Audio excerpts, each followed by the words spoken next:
Welcome to a new episode of Town Hall Hoop Streams. It is your boy Real Talk. I got my co-host with me, Mars Talk Sports. How you doing, Mars? I'm good, Salute man. to We you. watched some Salute good to you. basketball, man. We just watched some good basketball, man. Yeah, we did watch a very good basketball game, very competitive game against two of the better teams in the Western Conference.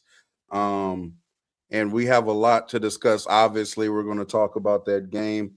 But what we're also going to hit on is, the news for the Lakers. Luka Doncic and Austin Reeves are done for the season. We're going to talk about that. Also, want to just briefly spend a little time on Cooper Flag scoring 51 points as a teenager. That's pretty cool. First in history to do it. And obviously hear from you all. Now, again, like the stream. Make sure you like the stream.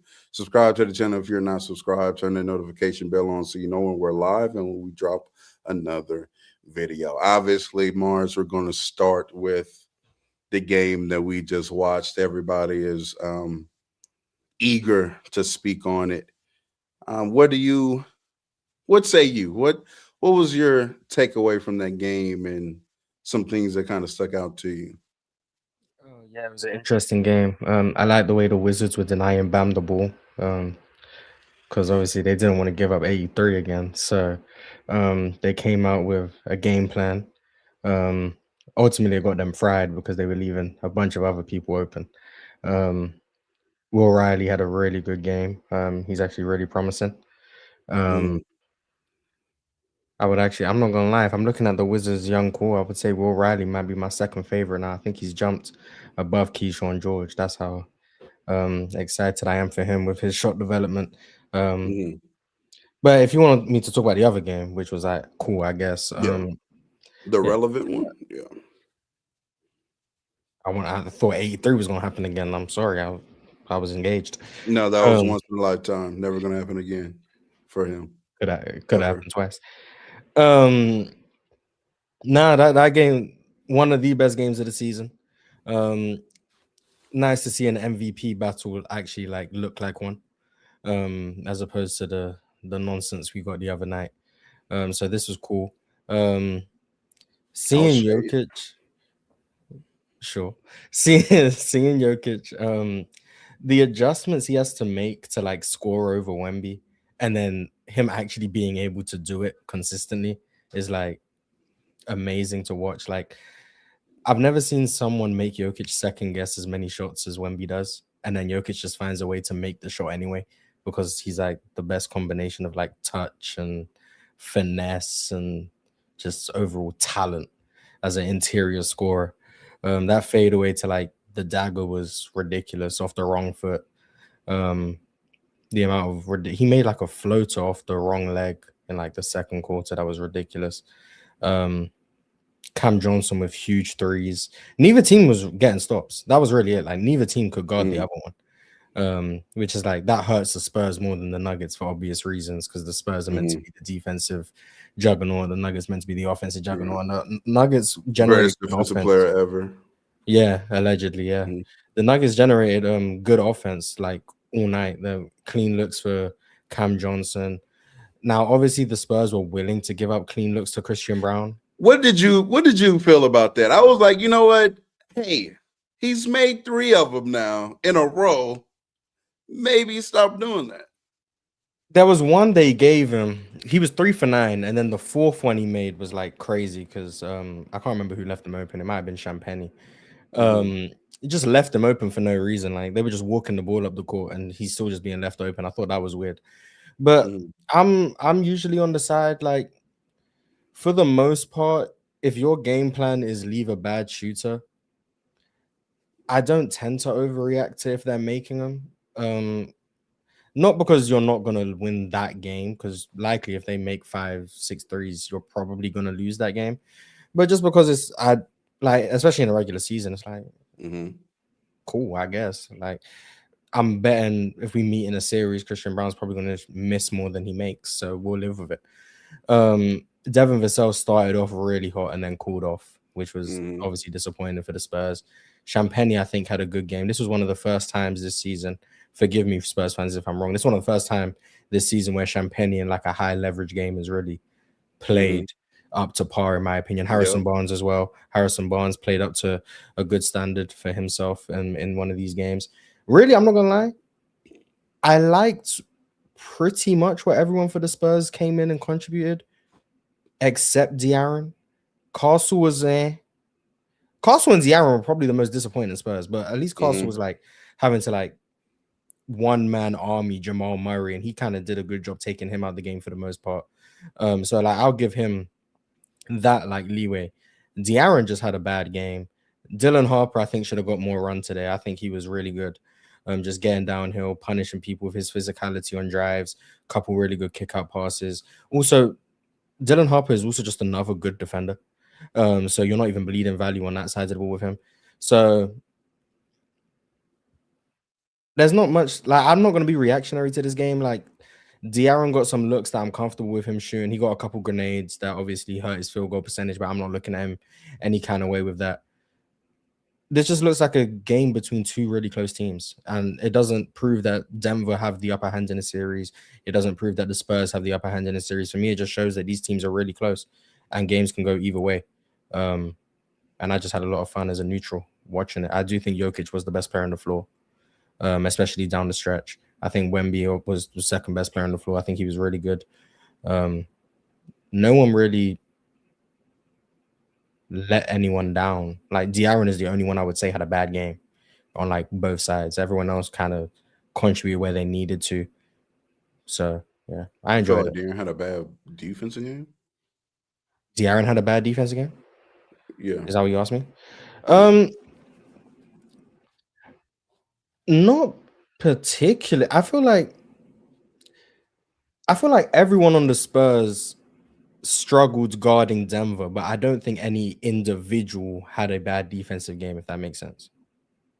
Like, I'm not looking at someone like, oh, they were just picking on you. You were the weak link. It was more so like the constant movement, emotion, and trying to keep Wemby either on Jokic or close to the rim. And then obviously the Christian Brown strategy. Like all of that kind of led into Denver being able to score, but it wasn't like one individual error that was leading to like consistent breakdowns. I don't think De'Aaron had a bad defensive game. I don't think he was particularly like impactful, but I don't think he was bad on defense. Like Mhm. he was cool in my opinion. Um, I actually do have a different takeaway as far as the teams. I do think that watching this game, I do think that the Spurs are comfortably better than Denver. I think they have because I'm saying that because I just think they have far more margin for error against Denver than vice versa.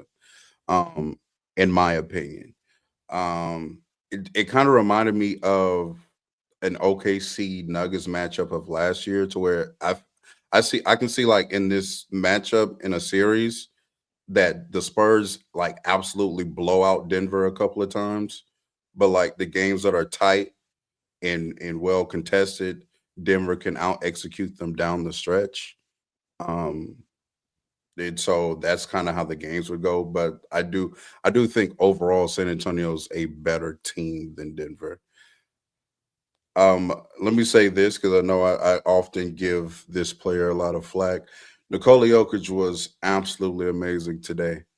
Um, Participated defensively, had a few blocks at the rim, contested some shots at the rim with using verticality. I remember one against Stephon Castle vividly. Um, and yeah, the shot making that he has is is ridiculous. I still think that players, especially if you're as long and tall as Wemby, you have to make him like shade him so far to having to turn over his right shoulder instead of his left. Because I just feel like if he turns over his left shoulder, like the ball's going in the basket, bro. Like it's just you can't let him continually back you down, turn over his left shoulder, get to his right hand float game all game long. Like there was a few times where I remember one where Wemby did make him turn over his right shoulder. um, and contested. Jokic shot a left hand hook. He missed that. There was another one to where he shaded so much on the right hand to where, um, what you call Jokic still tried to go over his left shoulder, but he was there for a block. Like I'm saying, you damn near need to concede him using his right shoulder, going over his right shoulder. And I think Wemby is long enough to still give a good contest on his offhand. But the shot making in the interior, like you spoke of, was just absolutely special today.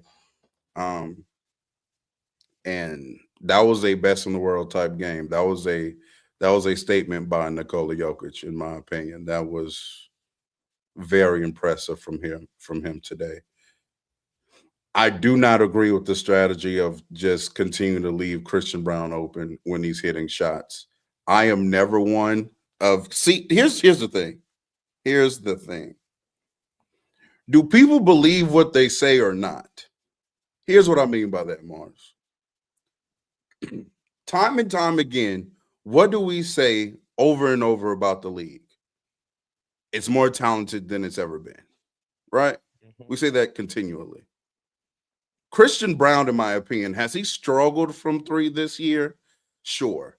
I've watched enough Christian Brown games, though, to know that larger sample sizes, Christian Brown, if he doesn't hit a three anywhere else, guess where he usually hits threes, Mars? In the corner. In the corner. And so, in my opinion, it is never the smartest of strategies to go, hey, professional basketball player, we're just going to give you warm up jump shots all game. Eventually, I don't care what your name is outside of Jared Vanderbilt, that player is going to start making a few of those shots. Especially, like, I don't view Christian Brown as just like he can't shoot. I don't view Christian Brown like that. I know he's having a rough year this season, but again, he has a stretch of games and good sample size to know that, hey, he's going to make some of these shots. And so I do think that they should have adjusted. They should have adjusted. They should have stopped giving that up, in my opinion. Um, what else? Something else that stood out for me. Obviously, everybody's oh, De'Aaron Fox, De'Aaron Fox, De'Aaron Fox. No, De'Aaron Fox didn't have a good game. I do find it particularly interesting that when he does have good games, nobody says anything. It's just mumps the word. And actually, I just looked. He's actually leading the fourth quarter in what you call drive percentage and whatnot. Like his field goal percentage on drives in the fourth is the highest in the league. But hey, let's shit on him because he had a bad game. Cool. I get it. I did not like the process for the Denver Nuggets. Not the Denver Nuggets, for San Antonio late in that game at all. I think in the first half they had way better movement, way better flow to their offense. I think that they picked on Nikola Jokic far better in the first half than they did the second. Um, in the second half, I did see that the Nuggets went to Nikola Jokic on Champagny in that second half. And, the first few minutes of the third, I'm seeing them like stick Champagny in the corner. I'm like, hey, why are we not using Champagny as like a goal screener or something? You're not involving Nikola Jokic in the actions as consistently as they were in the first half. And I didn't know why they kind of went away from that. And then again, in that fourth quarter, particularly like once we get to the halfway mark, 6 minutes and on, like what's going on offense? Why are we hunting Wemby mid post up ISOs against Aaron Gordon? That made no sense to me. That was not good offense. That did not They produce good tried they offense. tried to get Wemby his MVP moment. That's They what it did. was. That's They really what they was going they, on. they tried to get Wemby his MVP moment. I didn't like the mid post stuff. That for me is the next step of Wemby's development. He's not there right now. They obviously tried to like get the cross screen. I think it was with Jamal Murray's man. So it was Mhm. usually I think Devin Vassell who had set the cross screen and they were trying to get the switch. But Gordon and Murray did a good job of scramming out of it and getting Gordon back matched up. And Gordon did a Mhm. hell of a job of guarding Wemby. He did. Obviously, that is like the build of the guy you kind of want guarding Wemby, the smaller but strong, can bump him off his spot, keep up with him laterally, and then obviously you still got to be able to like try and contest vertically. Um, I don't like that they went to that as often, um, but I will say if he ever gets to the point where like he's lethal in the mid post, Yeah, GG's to then yeah, everyone. it's Yeah, GG's to GG's. everyone. Yeah. But for now, yeah, I would have tried to get Jokic in the action a little bit more, for sure. Um, maybe just maybe some more Spain, something like that, to try to Mhm. get Wemby some easy rolls to the rim with Devin Vassell as like a back screener where you can get him Mhm. popping out for threes, maybe even Champagne and you have Jokic trying to defend Spain, something like that. But yeah, I'm gonna be honest, I didn't like the Spurs process to close. Um, from like a schematic standpoint, but then also just some decision making down the stretch. That 2-on-1 was criminal. And I know you know what 2-on-1 I'm talking about. That Mhm. 2-on-1 was I still absolutely didn't know atrocious. what did was that a deflection? Um, I think Devin Vassell just didn't handle the pass. I didn't see a deflection. I might have to rewatch it. And then De'Aaron gets it back and then obviously misses short. And would I have shot it? Probably. I do think he could have got closer to the rim. I don't even know who was in front of him. Um, there was Would another them play be where his little shots? Them little yeah, that's why I was like that's why I say like he missed the shot. He's comfortable taking like I'm not mad at that shot. It's just like the lob, like the lob's got to be perfect if you're gonna make that lob, and then you got to make the shot. Like it's 2-on-1. You got to capitalize on that. mm, But then there was another play. Stephon Castle gets in transition. I want to say it's him and Wemby 2-on-3, and Stephon Castle tries to navigate three people, draw a foul, mhm, loses it, and mhm, Wemby was right behind him. If he just dumps that off to Wemby, it's a dunk. So there's just a few bad decisions, and I know some people are gonna attribute that. Oh, there's the inexperience. No, I just think sometimes people make bad decisions. Like it's mhm. really that simple. I've seen veteran teams make bad decisions. De'Aaron Fox is a vet, made a bad decision. Like stuff happens. Um, so yeah, I'm gonna be. I'm kind of on. I think these teams are just they match up well. To the Christian Brown point, I would say I'm more so on your side because it's not like they had Wemby roaming off Christian Brown. Exactly. That They had Wemby exactly. guard in the big. So it's like Yeah, you guys can stay home anyway. I yeah, don't that's what's like if he makes a couple, what exactly are we helping on Christian Brown for if Wemby's guarding Jokic and Valanciunas anyway? I don't know. Like, does Wemby need extra rim protection? Is that what yeah. I didn't really understand that. So that would be my biggest like question. But I do think, yeah, this is a very evenly matched series. I do think the Spurs struggled a bit guarding the Jokic Murray two-man game because obviously they tried to keep Wemby attached to Jokic, which means when Castle is navigating, he has to get back in front. And then if he Mhm, doesn't, Wemby has to show Jokic was popping, creating advantages that way that flowed into other dribble handoffs. And he was really good in the mid range today. Just like those pick and pop jumpers, like right outside the free throw line. Um, I don't think he missed one today. I don't think he did. mhm. So, as surprise, surprise, the best offense in the league looked like the best offense in the league against one of the best defenses in the league. That's really what it was. But yeah, really good game. They don't that's also just why that OKC defense is that's one of one, man. Nobody's able nobody swarms and recovers as quickly as OKC. And that's what makes them so lethal. Like even in the Jokic Murray two-man game, they're able to like plug the gaps, right?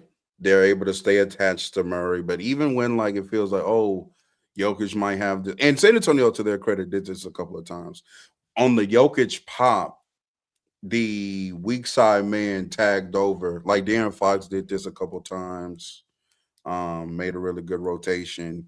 But like sometimes when you're playing OKC, it seems like there's like 6 or 7 of them out there at one time, and just no other team in the league just does that, in my opinion. They're incredible. That's also why I still have them as my championship favorites. But yes, great game from San Antonio. Great game from Denver.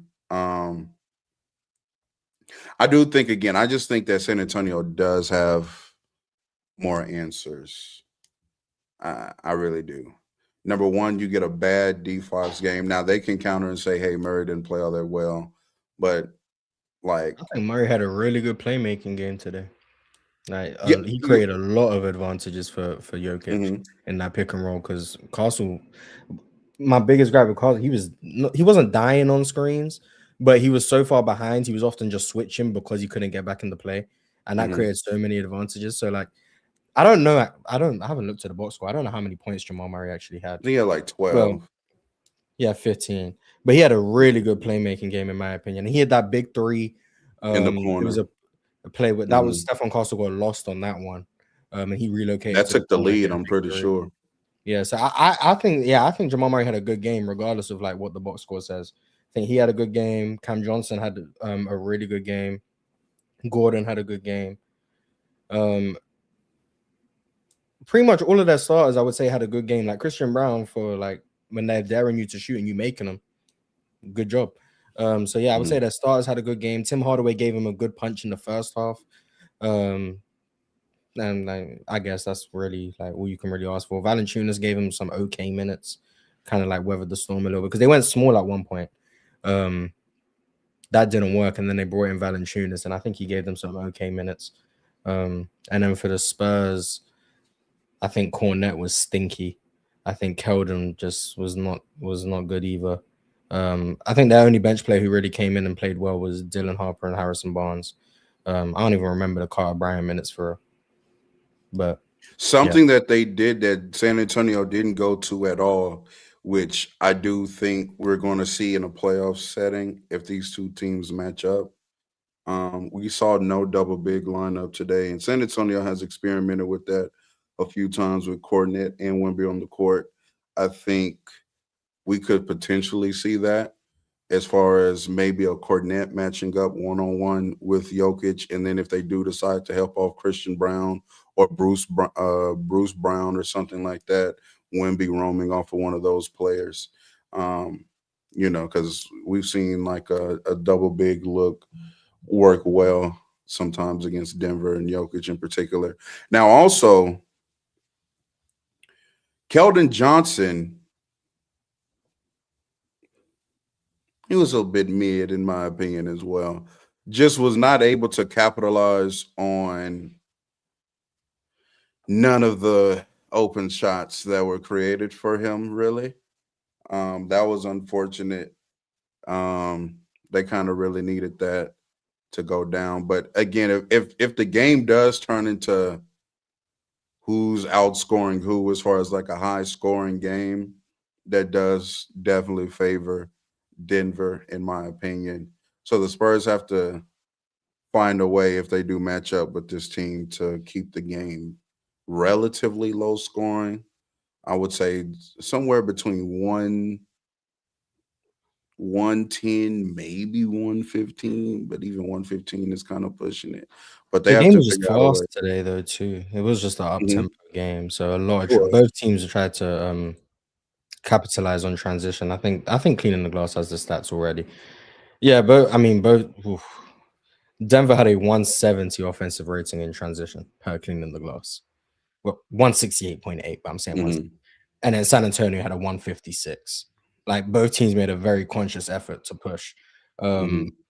Up like per clean the glass, you can find us there. Mhm. Um, both teams pushed about 40% of the time off rebounds, and they both had a 161 offensive rating. So like you could see what was going on. Like both teams Mhm. were obviously trying to not go up against the other's half court defense. Um, and I think you saw Denver when they're able to play up tempo and get like those quick scores, and then they get into that half court game, 2-man action. It's like kind of hard to stop. And this was like we saw Denver in a clutch game.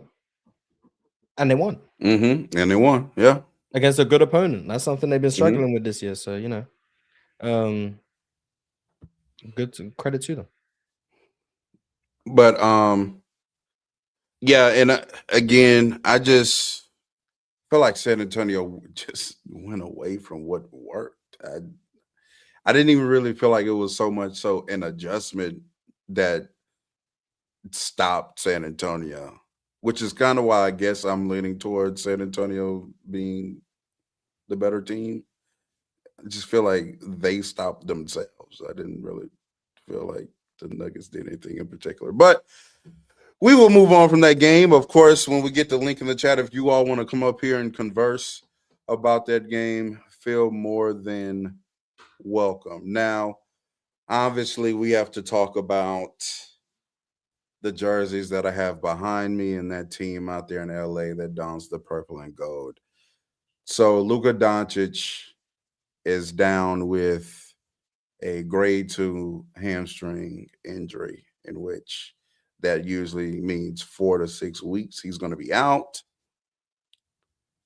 And then we also just got news today that Austin Reeves has a grade 2 oblique strain or something like that, which is also, I believe, a 4 to 6 week injury or 3 to 4 weeks, something to the extent. So now you're potentially looking at the Lakers not having their best two players going into the playoffs, which We rewind into 2018. I don't know what to tell you. That's what's going on. uh, That's what's going to happen. We turning back the clock. facts. So I don't know, man. Season's over for the Lakers. Now, I don't even think that we need to discuss that. The season's over for the Los Angeles Lakers. They're not going to beat anybody in the playoffs, including the Rockets now. So, um, The congrats, Rockets been hooping Rockets. recently. You better chill on acting like they just the free eats of the West. You better chill. No, the Rockets are now going to get out the first round. Congrats to you. Minnesota, I look at Minnesota beating us anyway, but fairs. Now you get the excuse. Now, You were right. Now you yeah, get yeah, the excuse. yeah. Obviously, Luka being out playing 64 games, I believe, has led to the obvious discussion that has been relevant and around for the entirety of the season, which is the 65 game rule, right? And I have been somebody who, not the exact number of 65, but I've been okay with the rule as far as a mandatory slate of games being played um, to qualify for the awards. And I'm really not moved from that position even now. Again, I stated before, and let me state what I've said so people have a clear understanding. I do think 65 games is too much of a threshold, too high of a threshold. I'm good with 60 being the threshold, which would then get Ant and Luca and Cade onto a first team All NBA. And then I also like the tiering of it: 55 games, second team; 50 games, third team. Um, I'm fine with that as well. But it's been such an unfortunate season. Um, for the NBA to implement a rule and then this happens, this unprecedented season, like because Anthony Edwards, by the way, this is just bad luck. I'm not gonna lie, horrible timing. Anthony Edwards is somebody that plays 70 plus games, I'm pretty sure, every other year of his career. Nikola Jokic is somebody who religiously plays 70 plus games every season. And Luka Doncic, even Luka, is a relatively healthy player in the regular season. So very unfortunate timing. You know what I'm saying? But I'm gonna let you go ahead and get your stuff off. I know you've been anti 65, and now it seems like the Oh, that being oh. anti was the correct position. I mean, yeah. There's not. I'm not going to victory lap injuries. That would be hmm weird. Um. Yeah. I think the rule was stupid when it was implemented. I still think it's stupid now. Definitely didn't foresee, like, when people try and like prove something is illogical by like going to the extreme hypothetical of like, if you Hmm. extend something to the most extreme outcome, would you still agree? Right. I didn't expect the extreme outcome to Yeah. actually happen. Hmm. So like, I still subscribe to that logic. I think in order for like a rule to be implemented that is like this important for like NBA history, like obviously the financial incentives, and then also for like fans in terms of the discourse and whatnot. Um, I do think you have to think of all possibilities, which means you have to think hypothetically, if all of the best players played 63 games, are we fine with having an all NBA team that has Norman Powell on it? For example, I don't even know how many games he's played, but like, Hmm. and then your answer to that has to be yes. Otherwise, I think you look at the rule and it's flawed.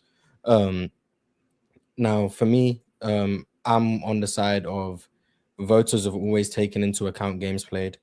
They've always docked players, all NBA spots, guys who would have made first team end up being third team because they only played 58 games or whatever the case may be. They've always done that because, you know, whether or not I agree with voters,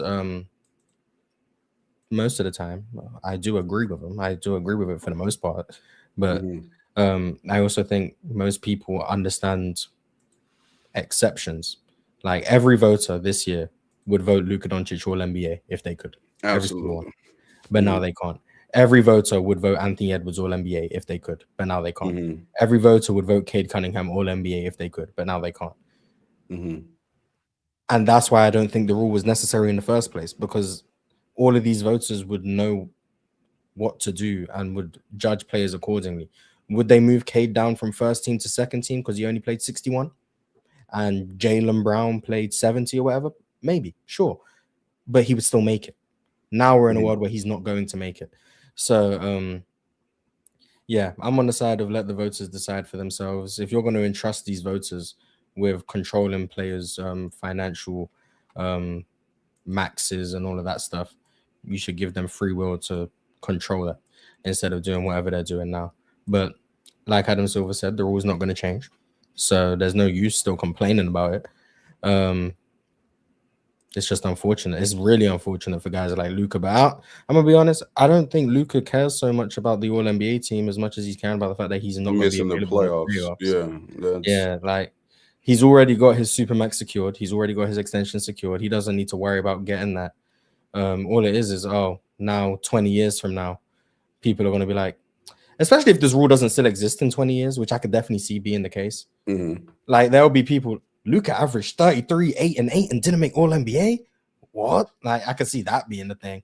And then we'll have to be the old heads trying to apply context. So hey, once upon a time, there used to be this rule that you had to play 65 games. But other than that, like I don't think it's beating a dead horse at this point, kind of to your point. It's Hmm. everyone's kind of on their side. There are some people who have like changed sides recently because of that. It's like, I'm not even gonna say that's weird because better late than never, I guess, to I mean, come this to was a the right possibility side. though when you agreed with the rule. Like Yeah, so you were you kind of somebody. accept it, but I don't think anyone expects. It's like, yeah, it was possible, but like really and truly, like most people would have been like, yeah, but Jokic doesn't get hurt. Anthony Edwards just came back Exactly. from Yeah. 80 games. Hmm. Like they would have been like, oh yeah, Embiid doesn't play 65. Cool, I can believe that. Kawhi doesn't play Hmm. 65. The old guys, Steph, KD, and Braun, yeah, they might not make it, but we don't Hmm. need to worry about Anthony Edwards, Shea, Luca, Jokic, like all of those guys. Yeah, that's fine. Whatever. Well, it is what it is. But now we're in a world where, unfortunately for the NBA, unfortunately for these players, they're going to miss the cut. But I'm curious to see who ends up making All NBA now because of this rule. Like we're going to have that third team is going to look interesting to say the least, and I'm Yes, intrigued. it is.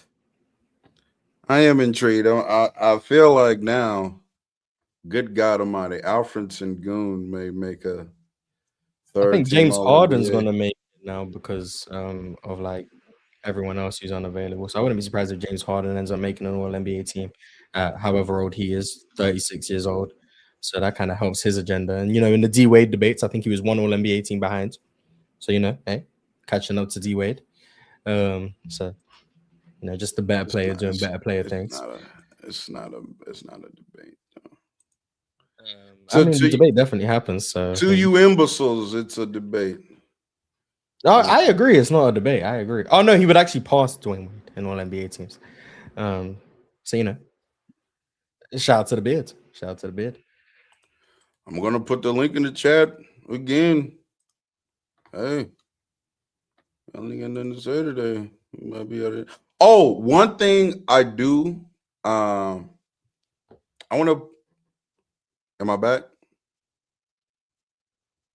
Of course, as soon as I open a tab, I freeze. It's crazy. I don't know how I fix that on StreamYard. I have to see. But again, the link is in the chat.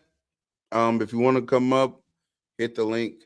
One thing I do think I'm starting to disagree with, though, as far as because I remember we used to have these arguments like, oh well, 50 games of Jokic is still better than 72 games of throw out X player. Let's say Jalen Duran or whatever. Um, I'm starting to disagree with that logic, actually. On a season basis, I just there's going to be more value, even if you're a worse player, even if you are a substantially worse player. There's always going to be more value in playing a substantial amount of more games, especially if we're talking about value to one particular season and one particular team. Like I feel like the team that wins more games is going to be the Jalen Duran team that plays 72 and not the team that has Jokic for 50. So why would I then see more value in the 50 games from Jokic and not the 72 from Jalen Duran? I think 50 to 72 is probably too big of a gap, especially for a player Jalen Duran's caliber. So I probably agree. I do think there are probably some players like if, for example, peak Shaquille O'Neal in 2000 played 55 games, and then I'm trying to think of another big around that era who was like all NBA caliber. Um, Mhm. Alonzo Mourning, Sure. and Alonzo Mourning played like 68. Like I'm taking 55 games of Shaq personally. But I can understand one in 68 games of Alonzo Mourning. I would ask, like, I I can see both viewpoints. Um, so what about for the Pistons this year? Because Jalen Duran's Mhm. going to play about 70 games. Mhm. Because they're how many games have they played right now? 75 or something. Who's been more valuable for the Pistons this year, Cade or Jalen Duran? Assuming Jalen Duran plays every game the rest of the way.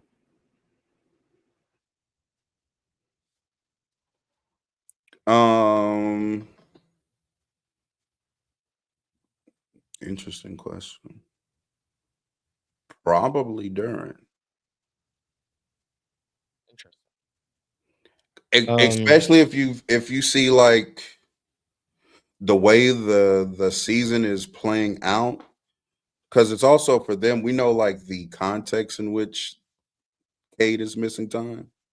So with that context, I definitely lean Duran because like they're needing to stay afloat right now. They have a potential team on their hip trying to catch up and take that one spot. Um, and then Jalen Duran is playing at a very high level to continue to win games without him and be competitive. Um, so yeah, I'll probably say Duran, but I get why you asked the question though. yeah, Yeah. but this stuff is why I think the rule doesn't need to be in place because there are people who can view it both ways. There'll be people Mhm. like you who, like, even without the rule existing, could come to that conclusion that 72 games of this player is more valuable than 50 of another player. And then there will be other voters who will be like, yeah, give me 55 games of Kevin Durant. Like, that's what I think is. So, like, that's all I've been trying to argue for. It's not that I think these guys have to make it and they can't because of the 65 game rule. Is that I think they should have the opportunity to make it. Like, in my opinion, if you play in the NBA, if you play 1 second, you should be eligible. No one's ever going to vote for you. Like, obviously, if you come in and you come in garbage time, who is it? James on Curry came in for 3 seconds. He should have been eligible for All NBA that year, in my opinion. No one was going to pick him unless like his parents was on like the voting committee. But like, no one was going to pick him. But he should be eligible. That's all. That's all it really is. It's not that because there might be some voters who would still just leave Cade off just because they feel the Jalen Duren thing, like that you just said. Jalen Duren provided more value, or Donovan Mitchell, or James Harden. You keep going down the list, whatever, and they might end up just leaving off because so many players played 70+ games that his 61 games didn't provide that much value.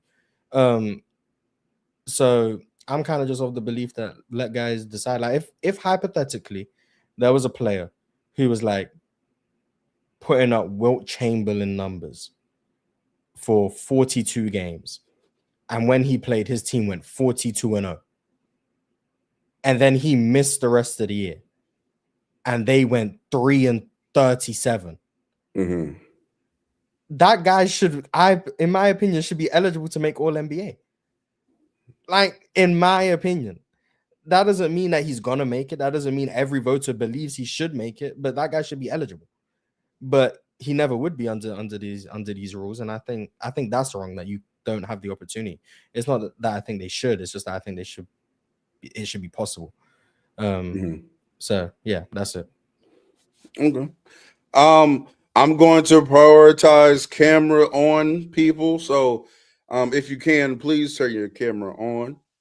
If you're backstage, please turn your camera on. I'm going to go ahead and bring up our first guest, Mr. Chris. What's up, y'all? Am I good? How you doing, man? How you doing? Is that a Cade jersey in the back? That is a Cade jersey in the back. Favorite player. Yeah, we see what's going on. I'm Luka FC too. Lakers my favorite team.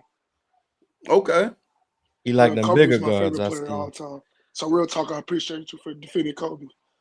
Oh yes, sir. Yes, sir. I always gonna do that. Mars, you too. I'll be seeing you. You too. See, I defend Kobe. Nah, he a hater. KGFC too. KGS. Oh, hey, you know, boy, he know, boy, He's better than Ducky, but you know how we will. Nah, he know, boy. Yeah, see, respect. Okay, so I'm a Pistons like FC. So I want to like, do y'all think we can make the? I'm saying we because the Lakers done. Like we're done. So yeah, we're done. We're done. Do y'all think we can make the finals? Yes. Real talk. I know you be kind of hating. It's not hate. It's just like I don't know, man. Y'all's okay. All right, let me. I think the only team with Celtics, obviously, if JT is this level player, like that's bad match. Yeah, I have the Celtics as the. If I just need the Knicks to get the 4 seed, because the way K I think was you guys playing, smoked the Knicks. That's what I'm saying. The way K was playing, like last year they were just going under because he wasn't shooting the threes. Like in the regular season, he was shooting them, like and hitting them. If he's doing that, there's nothing they can do. It's like nothing they can do. And then our defense, Asar is going to have Jalen Brunson in jail. That's the truth. And then Isaiah Stewart is going to guard. If he's played, he can guard Cat, Tobias. Like, we got so many people we can throw. Then Ron Holland, like a Sergeant Falcho, we just throw Ron Holland on Jalen Brunson. It's so many bodies we have for them. And I think the Hornets, my problem with the Hornets, yeah, offensively, I'll be scared because, like, that fire. But they don't have no 2-point scorers. So, like, LaMelo, we just going to throw a star on LaMelo, switch the screens, Duncan, obviously. But Hurt is a solid defender if you've been watching him. But no, I think I was wrong about Kevin Hurt. I ain't going to lie. Kevin Hurt been nice for the Pistons, man. The passes he be making? Yeah, Kevin Hurt. Now he making his threes, too. Like, before, I was like, Kevin Hurt can pass a little bit. He a better defender than Duncan Robinson. I'm like, cool, I guess. Now he making threes, too. It's like, shit, he might just be better than Duncan Robinson. I wish K didn't get hurt because like, I want to see, I don't know if this will work, but like K, Duncan, Asar, Duran, Kevin lineup. just maximize spacing and see how that would work. You could definitely try Because it. Asar could do anything on defense. Like, oh my, you said that 5 defenders. I'm with you, bro. It's no like outside of Kawhi. Like, I'm really like, who is the combo with for wing defenders? Like, who is the combo? Wait, you talking about like the last century? And I love him into a real talk, but like, bro, sorry, it's like it's a clearing, bro. I'm sorry. I'm still not with the clear foolishness, but I will I was say saying this last year. I was saying this last year. If they were not genetically related and they were just two defenders, you would agree that Asar clears a man. No, in my bro, did you watch that? in my Timberwolves opinion, game? we can't prove it. In my opinion, you would Bro, look real at them, talk. be like, oh yeah, he's better than him. Real talk, dude. He was guarding Julius, like locking him up. Then he switched off to an off ball. The Wolves couldn't do nothing. Like when he was off ball, bro, it's nothing he can't do. It's literally nothing. He's the perfect wing defender. You can't screen him. Every big he got, like Isaiah Stewart, the pick and roll defense is amazing. Paul Reed, it's all because Paul Reed's great on pick and roll defense. Matter of fact, like he's great too. He got great hands. But Asar is nothing. It don't matter who's the big, because he can't screen him. So the big, all he gotta do is stay and drop. There's nothing you can't. But back to the Pistons. I had to get my Asar propaganda off. Mm-hmm. No, let me say this about the Pistons. I do think that at this point, I would have y'all as the second best team in the East. Yeah, okay. I'm so good on the Knicks, man. I hung in there. I hung in there as long as I could, but they are they're all over the place. I can't believe in them right now. I'm not gonna lie. I can't believe in the Knicks right now. And my whole reservation as far as the Celtics was the Tatum X factor, and me just believing that he wouldn't get to I didn't that. think I really didn't want him to get this level. But Tatum looks really good. Yeah, Tatum looks really good, bro. Ever since you said he fell off, I need you to two things. Stop saying people gonna fall off because they just never fall off after you say it. Like I didn't say he fell off. When I say you said Jaylen Brown was gonna be better than him. You said couldn't. I said that can be a possibility going forward. That still can be a possibility right now. I think Tatum is playing very well, and I still think Jaylen Brown is better than him right now. Okay. Then you gotta stop tweeting when Luka and SGA match up. You will see levels, because SGA show levels. No, I'm gonna do it Tuesday as well. I don't know. No, actually, no. Bronny James. There's no point. Yeah, there's no point. Nah, that clip of Casey guard Bronny is crazy, bro. There's no point now. I feel so bad for Bronny, bro. He was supposed to be out there. The thing about Tatum, though, that's so interesting that I'm watching is like, I think maybe me, but I think most of the basketball community. Is he like one of the 10 best passers in the league? I just gotta see somebody say like. Are we assuming health? Like, am I including Halliburton? No, he's not better. Passer. Yeah, okay. He's not. I think he's not better passer than Trae Young. No. Cade. No. Luka. No. Jokic, LaMelo. No. LaMelo. I'm glad LaMelo. Yeah. And now Braun. James Harden. Darius Garland. Have we named 10 yet? I think we named 10, right? I don't know if I'm with you on that Braun shout. Braun doesn't pass the ball better than Tatum. Okay, I just want to make sure. Are we talking about the same thing? I'm not talking about can you create the advantage. I'm talking about pass the ball. Like vision, actually getting the ball to your team. Yeah, I mean, I would still deem LeBron a better passer than Tatum. It's just like there's also an element of Tatum's doing way more of that now and bears way more of that responsibility. I know, but I'm just saying it is hard for me to still be like, Tatum, because if we did it with, I still like, okay, for instance, I think nobody would disagree if I did it with scoring. Like if somebody was like, oh yeah, this player is averaging like 18 and this other player is averaging like 27, but like the person that gets the 18, like look at his skill set. I'm like, yeah, but this guy's averaging like 27. I feel like Yeah, I'd be calling Manu a better scorer than 20-point per game scorers all the time. I'm about to say, hey, Manu. I'm saying Yeah, I'm just calling watched Manu a better passer than 10 it's the assists a game, rarity. guys. I just watched that 05 finals. It's Manu. the I'm rarity with is you. what I'm saying. It's the rarity. I'm with you, but like, I just think Bron passes the ball better than Jason Tatum. Yeah, I mean, I'm not mad that He gonna do that LeBron for the rest James of his is life. mentioned, but I'm a ask this: is Jason Tatum a better passer than Scottie Barnes? I was thinking is Scotty Barnes in these combos, but I didn't want to get. I thought I feel like that's a valid. I feel like that's a valid. it is because I keep my mouth Scotty be closed on some of the Scotty Barnes Because he conversations. didn't go too far, bro. I think Scotty Barnes is really good. He but said I'm Magic Johnson, bro. I was like, what? I'm not gonna join old boy in his agenda. Yeah, he go too far. I just stay silent. But no, Scotty Barnes is a really good passer. Yeah, I don't think Tatum's top 10, but I do think he's an elite passer. So like, yeah. But that's why I think makes Tatum so special is the versatility. Like he can just do so many things. He's like a role player, but a superstar. And that's not like disrespect. And people use that as a knock, but that's not a knock. Like, that's actually why I still think they're like he's so easy to build around. Tatum and Brown are probably still to me the best duo because of all of the things that that duo was able to do and produce on the court. I was talking like they're willing to play defense. Some take some POA responsibility, rebound. They can be the low man. They can pass. They can score. They can play finish. They can be like they can do so many different things, and they kind of just confirm my belief as far as the best basketball players. I'm not going to go down that rabbit hole again about like the wings being the best players, but like they definitely affirm my belief. I think JT averaging like 10 rebounds right now. I think. Yeah. How many of them are contested, but he's still a good rebounder. Like he's one of the but like it's mainly like defensive rebounds. Like he's not crashing the offensive glass a whole lot, but like he's one of the best like defensive rebounding wings ever. You could argue he might.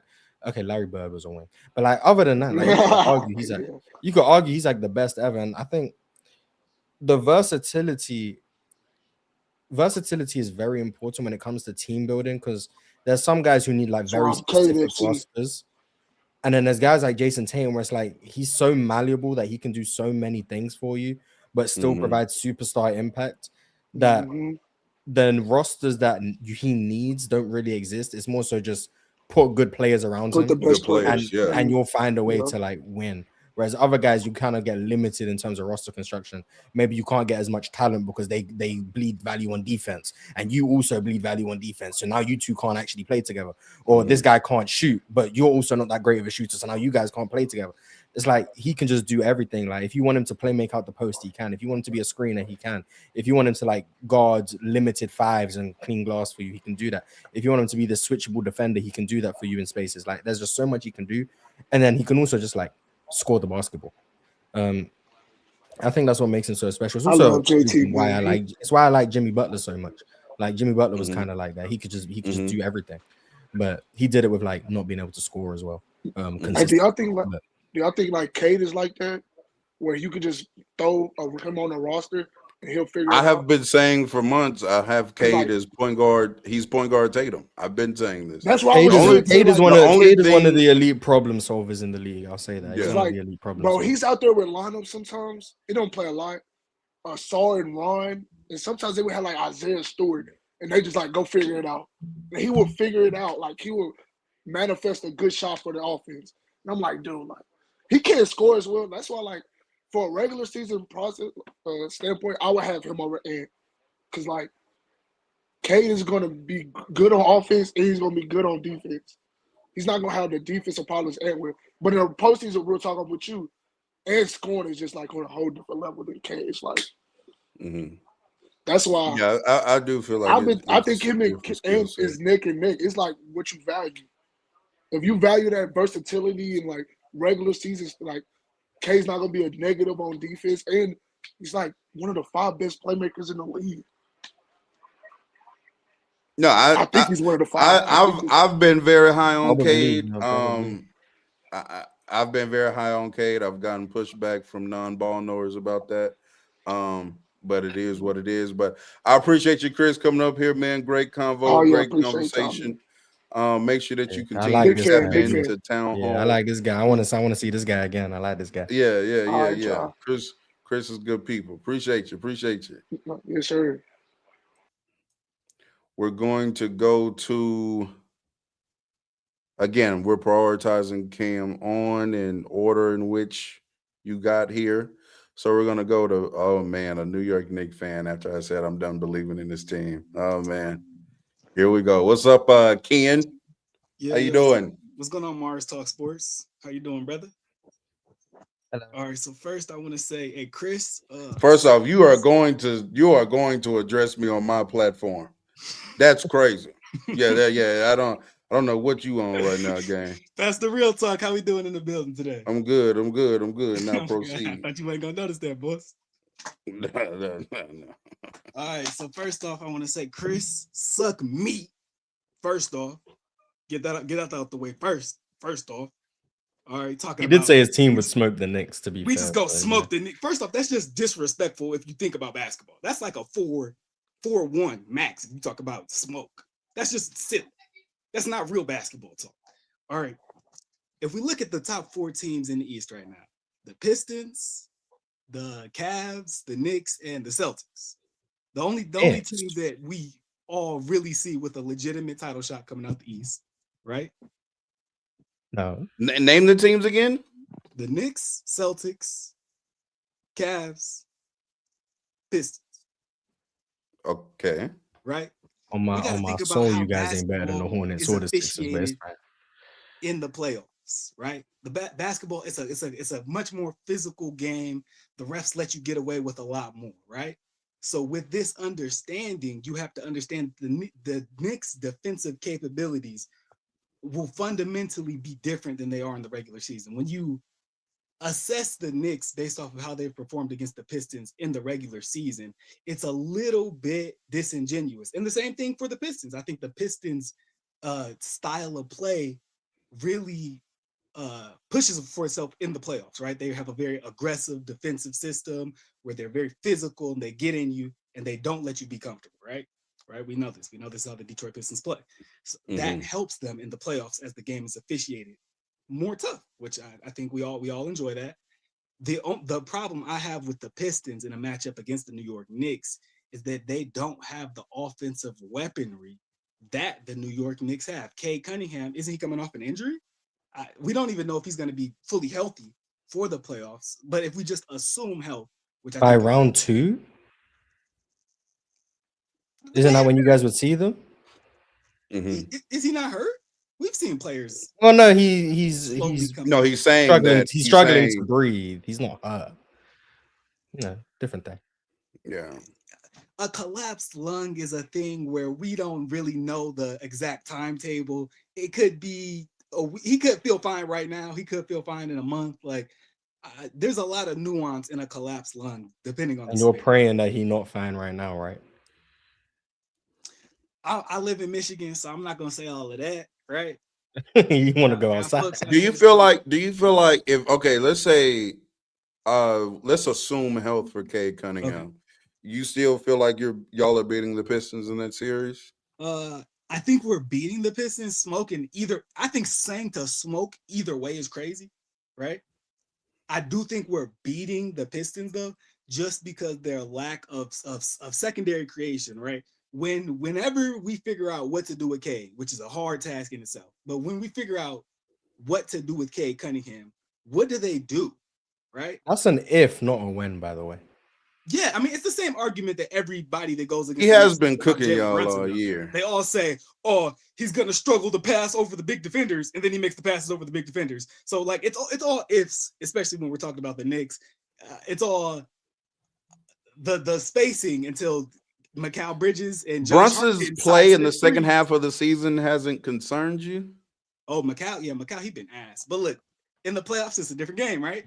You get to play more physical. He can show off more of his defensive side. Stop shooting damn. No, I said Jalen Brunson, not Mikal. Jalen. You're not concerned. That's more so why I've gotten off of y'all's bandwagon more than anything, to be honest with you. Not even like the cat not knowing what the hell his job is in May. I mean, not in May, March. But Brunson is, it's not K how much y'all depend on him, but it low key kind of is because of the way he wants to play basketball anyway. And so Brunson has to be operating at a very high level for you all to be a good offensive team. And he has not been operating there in some time.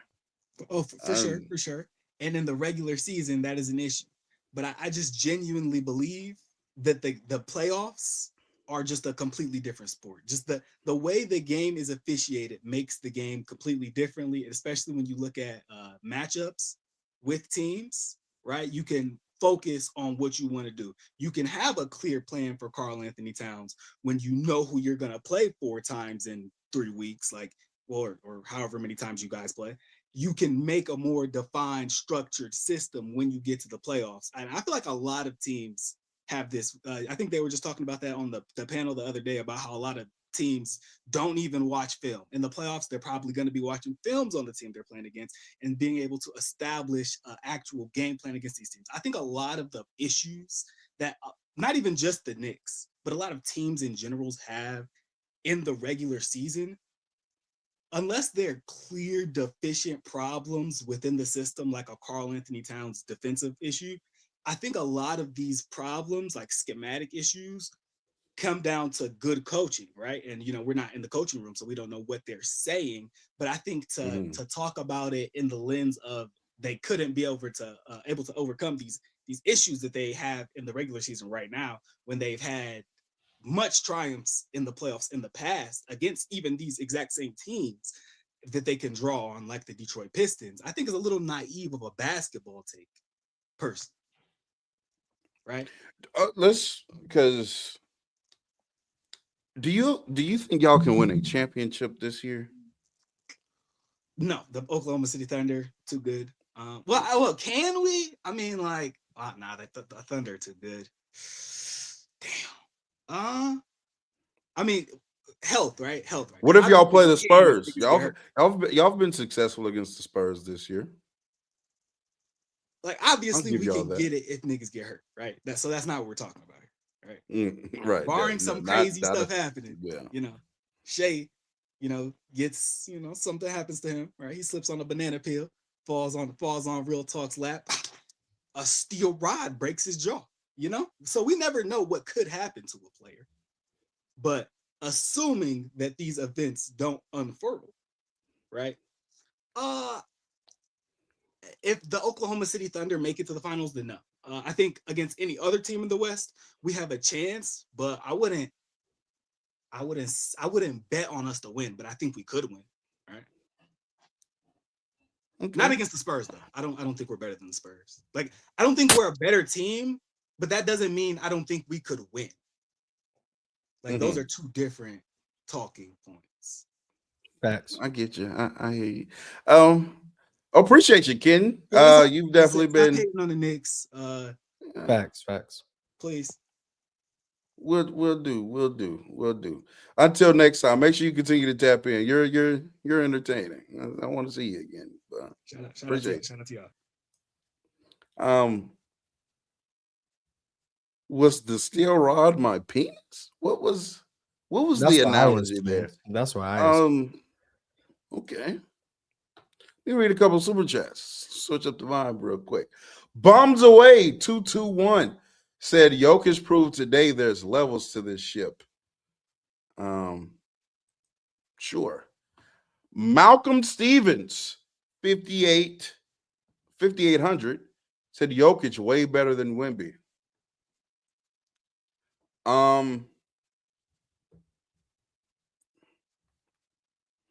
I do think that he showed Wemby his levels to this today.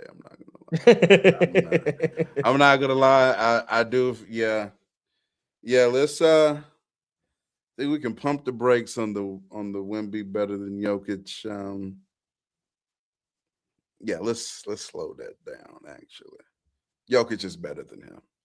Um, I'm not going to say way better, but as of April 4th, 2026, Nikola Jokic is still better than Victor Wembanyama. Is he still the best player in the world? That's never for me to say. Um, got one more. Wait a minute.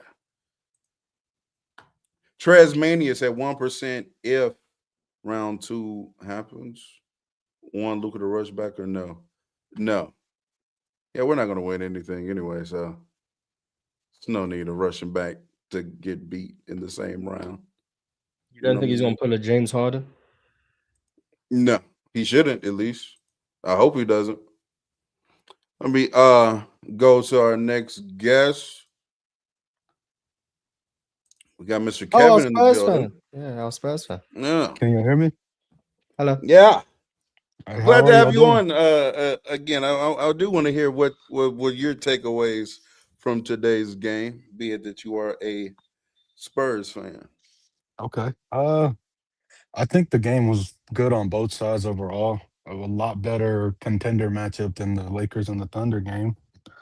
But well, Lakers aren't real contenders, but different story for a I don't different know day. why we keep bringing that up. I mean, and now that's to be proven because it's real easy to say now. Our guys are down. They Facts, were facts, up in facts. the first half and they were getting their shit beat in, but whatever. No, I'm Yeah, but saying, yeah, we suck against OKC. Luca was grabbing his hamstring in the first quarter. So really and truly, we That's actually don't know true. what that game was gonna look That's like. Yeah. that's You're right. true. You're right. I'm You're not. right. Yeah. We suck against OKC, but I don't know other teams' fan bases that night acted really. Don't you suck It was against the like Spurs too? no, but that was a game where nobody played but Luka. Actually, we beat them this year. Actually, The when first Mm. Austin time and y'all Luka did, the played, second two times you didn't. yeah, we didn't have our guys. Well, one of those times it was the Lakers G League team, I think. That's what I'm saying. So what are we talking about? We've beat the Uh, Spurs. I had Rocket fans on my timeline victory lapping as if we haven't belted them all year. The Nuggets were Nugget fans. Oh, see, this is why we beat y'all. We've beaten every other team that's considered top tier. We've beaten at least once this season. We just can't fuck with OKC. That don't mean we can't fuck with y'all though. That's not what that means. But go okay. ahead. Hopefully we see each other in second round, and hopefully y'all are healthy. Because there's no point in Yeah. beating y'all without Luca or Reeves. I'd rather beat you at your full strength. But back to the game, I like the matchup overall. I like the game for the most part. But my main concern's always been that our 3-point shooting is our biggest problem and our biggest strength at times. I think if we're about around 40%, you see that they're beating anybody. But as soon as you get around 33, 34%, we start seeing a lot more bad offense, clunky offense start happening. In the first half, we looked pretty good because our threes were going in. And second half, you seen that we basically went cold from three. Castle and not Vassell, Castle and Fox went 0 for 10 from three. That doesn't help. I know they're not the best shooters in the league, but I didn't know they shot 10 today. yeah, they shot 10, and they're both around the season at 33%. So if you just take their average, I mean, I would hope you can make 3 out of 10, but games don't really work like that. If I just said you just add 9 more points, we win the game, because then the dynamics of the whole game changes. But Wemby looked good. He looked better than I thought he would. But right at the end of the day, when it was the last few possessions of the game, I kind of alluded to this last time where it's Aaron Gordon guarding him, and that's your best matchup. And what are you going to do about him? And you've seen that he struggled a lot with the physicality, and also I think he got a little too shot happy. Maybe he didn't. I'm not saying it's not a still a decent shot, because it's not like he can actually contest you, but he can just take you out of your spot. Like, he almost shot that shot from behind the backboard.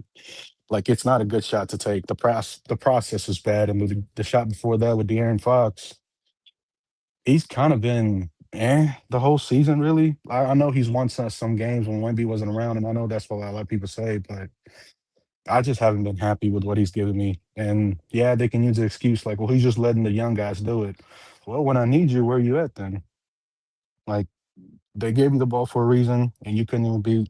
I'm not saying Aaron Gordon's just a cone, but like I would hope you can beat him if you're the fastest guy in the league, maybe. But again, I get it. It's just one off shot. I If that shot goes in, we're thinking of a different De'Aaron Fox right now. It didn't go in, and it basically, well, it was an air ball, so you're thinking of a completely different scenario now. And then, yeah, I still think Jokic is still the best offensive player in the league. Like, I don't think that was really the debate, and that's exactly what he did at the end of the game. One team knew what their offensive identity was, the other team didn't, or just didn't make their shots. So it can go either way, really. I mean, I don't like Doc Rivers too much because I think he's just been overrated. But when he said it's a make or miss league, I think that's true a lot. Because if that shot goes in, they're either Fox or Wemby's, we're not having the same conversation. But since he missed, we're having this conversation. Fine margins, man. Fine margins. Yeah, Um, I pretty much agree. I think you're a bit harsh on De'Aaron, but other than that, yeah, I pretty much agree. Um, I didn't know they were over 10 though. Although a couple of them were like De'Aaron had to take some late clock heaves, so maybe that's why I kind of just like didn't register them in my brain. Um, and I could give him I pass on that. yeah, Like I get it. It's a grenade, what they call them. So I get it. It's not a high percentage shot, even if he makes it or doesn't make it. So I get that. But some of them, they were wide open, especially Castles, and he didn't make any of them. He's been really hot over from the 3 point line for the last 20 games. So he almost shot about say like 41% of the last 20 games, I think. So you're talking about a guy that took the leap, but then on a big game he didn't. And then Harrison Barnes had a decent stint, I guess you could say. Dylan Harper, I wish he got a little more run, but I guess you want to play the bigger names and to rely on the guys that make more money or not make more money, but just like the guys you think you can rely on more and not a rookie. So I get it. I get it. Um, I just looked at Darren Fox fourth quarter numbers. I just what's that? one bad game just throws out the entirety of the year. I mean, he's averaging five, not his most in a fourth quarter, but like it's on 51.5% from the field, 61.5 true shooting. Like I don't.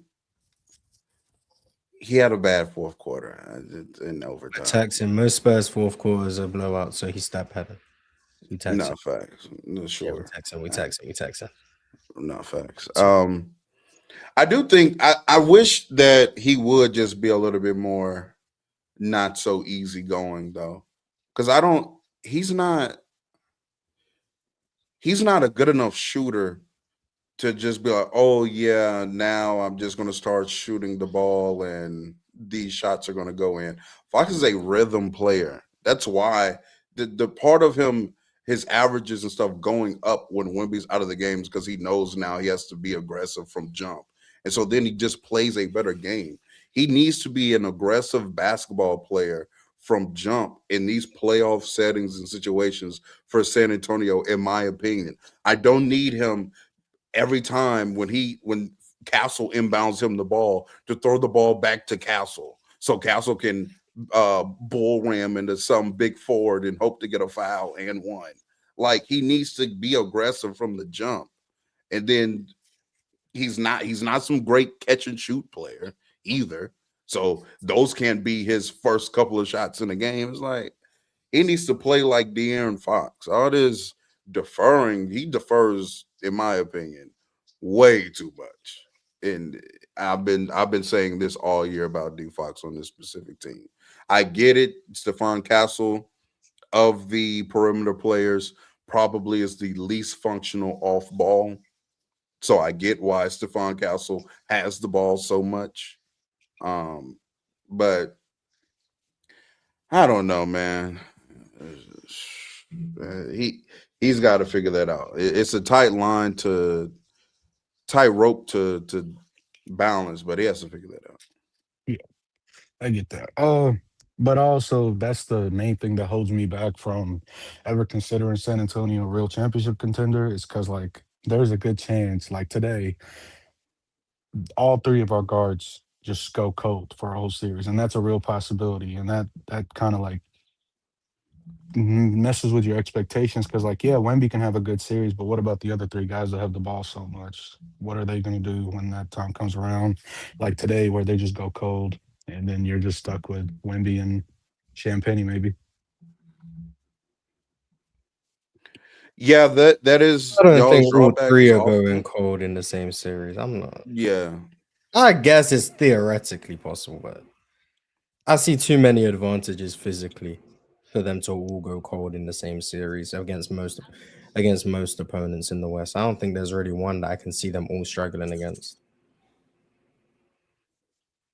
Yeah, I'm not OKC sure. maybe is the only theoretic team. No, but even them, it's like I think they can match the physicality as drivers, and they're also like the pressure they put downhill. Do I think they might struggle like as jump shooters? Sure, but like just I don't see a series in which Castle struggles to get to the line or get to the rim. Same thing with Dylan Harper. Like Dylan Harper is the one I can most see struggling, but even like he's like improved in like the mid ranges the season has gone on. And then De'Aaron, I kind of don't really worry about like in terms of like the process struggling. Like he might have a cold series jump shooting. That's why I agree. Like that's possible. But in terms of Mhm. them like actively hurting the team because like they're just not getting to where they need to get to on the floor, I don't see that really happening. I don't think any team in the league has kind of that Something personality. about Dylan and Fox though, not the tightest of handles. Like they can and this is something that I've said about Anthony Edwards this year too. It's not like they can't dribble the ball. That's not what I'm saying. But they have these moments in which they're getting into their little tween setup game or whatnot, and then you can tell they're about to like explode to try to go in one direction. They get a little contact, and then that kind of makes them mishandle the ball for a split second, and then they have to like regroup, and they kind of lose the advantage that they create. It's very subtle. It's not, and again, a lot of these plays don't even like end up in turnovers as far as them like losing the ball and it goes out of bounds and stuff like that. But that's something like as somebody who used to handle the ball and realized like yeah that's frustrating. You have to tighten that up. Fox did that a couple of times in the fourth. He did that one particular play against like Aaron Gordon to where he was like he got the dribble, although it was like late in the clock. I think that's when Wemby zippered it to him and he came off from the corner or whatever. But like he's hitting Aaron Gordon with these moves and he got him on it, but he bobbles the ball. So now like Aaron Gordon is able to recover in that split second. And now you have to take some dumbass like 3-pointer that you probably weren't going to get to if you handled the ball cleanly. Um, but you know. It's the rhythm, like you said. It's the you don't have to necessarily lose the ball, but the rhythm of the whole play can go because it's only at the end of the day you only have 5 6 seconds with the ball, and if you're messing around with two of them, you kind of lose about 33% of that time. So I get that. Did y'all talk about anything else beside the Spurs so far? Um, we talked about Luka and the Lakers being done, finished, I finito. think this is not me hating or anything, but like this is more just like a fundamental thing with me. I never really thought they had a chance in any playoff series anyways. Like not any series. I think the Houston Rockets, yes. And I don't mean to hate, but this is just like the basketball player in me speaking. You can't have three bad defenders on the court and think you can win a championship. And not just bad, we're talking about two of pretty really bad, and then LeBron probably their best of those three, but he's still not the most positive defender. And then you got DeAndre Ayton. Well, actually, it might be four really, because he just depends on what side of the bed he wakes up on a daily basis, I guess. And then Marcus Smart is clearly your only good defender. So it's the fundamental kind of messes with me. It's like you don't have that many good defenders. There's not a lot of them coming off your bench, and if they are, they can't. They're very flawed offensively. So it's a very bad roster construction too to me. I don't think we could have won a championship, but we definitely. I'm standing on we could have beat Rockets and the Nuggets. The Nuggets are a bottom 10 defense, and like it, that really hasn't really changed with when they play good teams, even with their guys back this year. They're not a good defensive team. Nikola Jokic and Jamal Murray are too easy of entryways into penetrating their defensive coverage and exploiting it. Um, and especially they're a bad pick and roll coverage team, and we're one of the best, if not the best, pick and roll team in the league. So I'm not wavering off that position. Now we will never know, but I really enjoyed that matchup. As far as potentially beating them. Now I know that in again, I'm saying it could have to me that was more of a 50-50 series because we can't really guard Denver either, but that that would have been a high octane offensive series. It would have been fun. But we're not going to I see got you. And then Austin Well, go ahead. Reeves. Sorry, go ahead.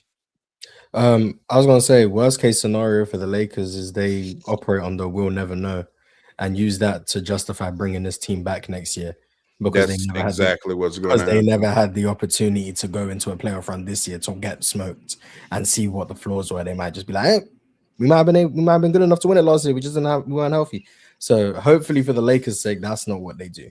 But yeah, that's all I had to say. You can talk about Austin Reeves. Uh, Jesus.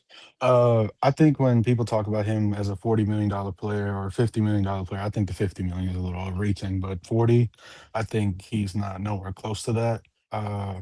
Even if he's the second option on your team, you see how much he struggles against physicality, and that kind of Mm. hurts. Even as like if I'm the GM of the team, and Austin Reeves coming to me and saying, "How about 160 for four?" Brother, you can't do anything on the defensive end, and on offense, somebody gives you a little shoulder bump, and we have a problem. You average more turnovers against OKC than assists.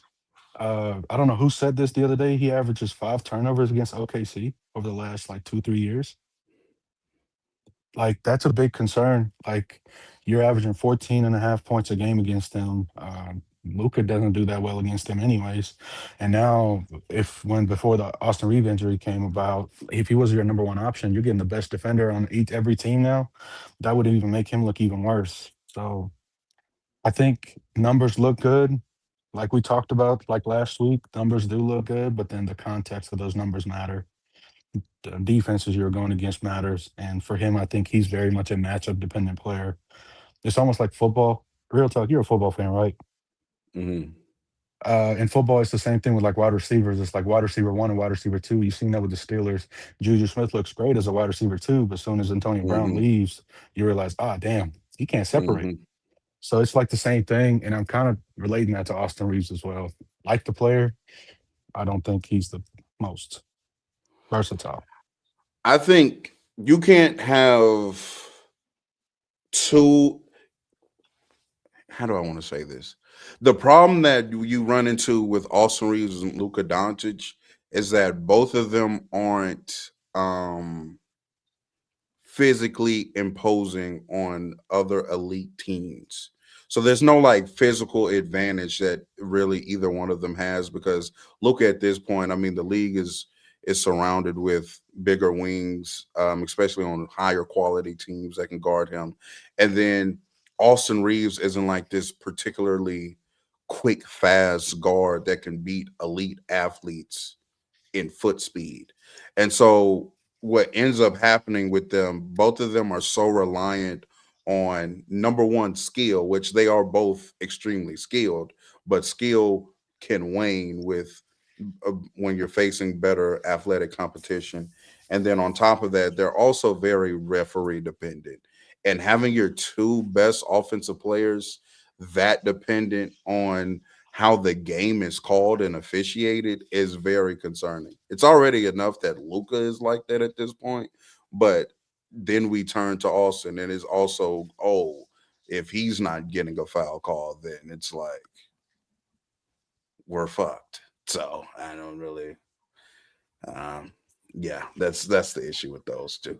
But I appreciate you, Kevin. Always one of the faves, man. Shout out to your Spurs. I do think that your Spurs are better than Denver, by the way. I just take this as a learning experience, but I Appreciate do that. think that y'all are better though. I got one more thing before I leave. This is not But sports okay. related at all. Last time I got on, I checked the comments. So when I got on, somebody said I look like you if you were Middle Eastern. I don't like that. Fuck them. Whoever said that. I'm not even Middle Eastern. Like, damn. That's even the worst part. You They're like know what Muhammad over ends up here. happening. What ends up happening, Kevin, is anybody that they see is a bit on the husky side and has any kind of facial hair, they say we all look alike. I've been getting the you look like Low, Damo. Yeah, it's crazy. Anybody with that is a little husky, a little facial hair, apparently we all look alike. But Apparently, it yeah. is what it is, man. I'll see y'all. Don't want to Yeah. waste y'all's more time. Y'all move on to the next one. Have a good one. Appreciate you, Kev. I always enjoy Kev, man. I enjoy our guests, actually. I We've enjoy had the some people that pleasant pull guests up. today, man. Yeah, we really do. We really do. I'm going to go to the next with their cam on. Yeah, nigga, I see you back there. Wait. What's up, James? How you doing? How you doing, James? What's good, y'all? How y'all doing, man? I'm good. I'm good. I'm good. What I'm you good, want to I'm good. converse about? What you want to talk about? Shit. I wanted to talk about Philly. How y'all feel about them? Because they've Philly been and looking good 6. lately. So Philly and 6. Philly and 6. I mean, I know how you feel about Embiid, Mars. So, and I'm with you there. Embiid's tough, man. Embiid's tough. So, Embiid might but be I the mean, greatest theoretical player of all time. Okay, nah, first of all, facts, we're not he about to is, call it but theoretical when we've seen it on the court. It's not in theory. We've seen it. Joel Embiid in the playoffs is an in theory player. I'm not gonna lie. he's Yeah, theoretical. in the playoffs, you have to add the caveat. Yeah, Joel because Embiid, the basketball player, it's not good in to the theory. end, We've bro. seen it. Yeah, we seen Joel Embiid. We know how good he is at basketball. Mhm. Right now, we going toe for toe with the Pistons. Right now, I think we about to tie the game. Paul George make these free throws. Oh, So yeah, yeah, right now. no Cade, no Embiid. You know, one team is missing the better player. Shout out to the Sixers overcoming that. Yeah, the Sixers. So you know, we overcoming that right now. Paul George got 18 points on one miss because you know we're still elite, but people wanted to That nigga sleep. been hooping.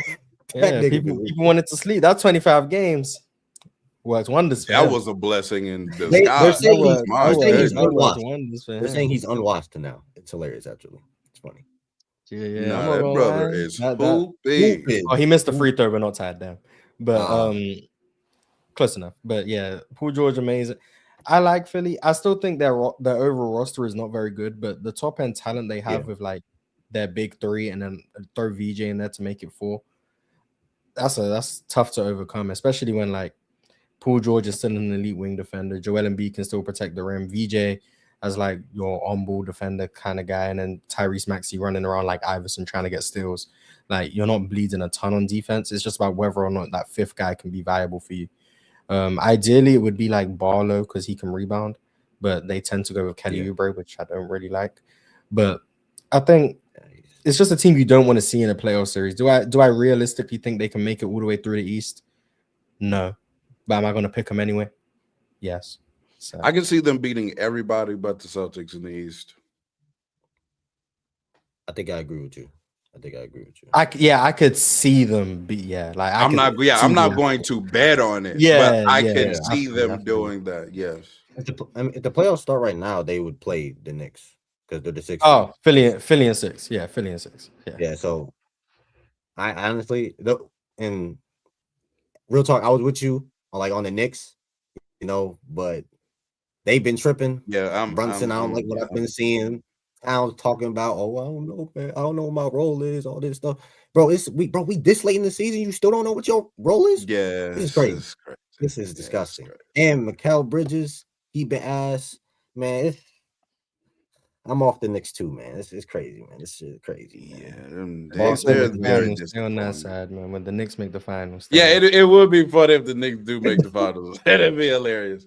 And then I will. Hey, I promise you, I'll be the one saying I said it the whole time. Yeah. I will be saying I said it the whole time. Absolutely. Yeah. But I'm far more confident in Boston. Yeah.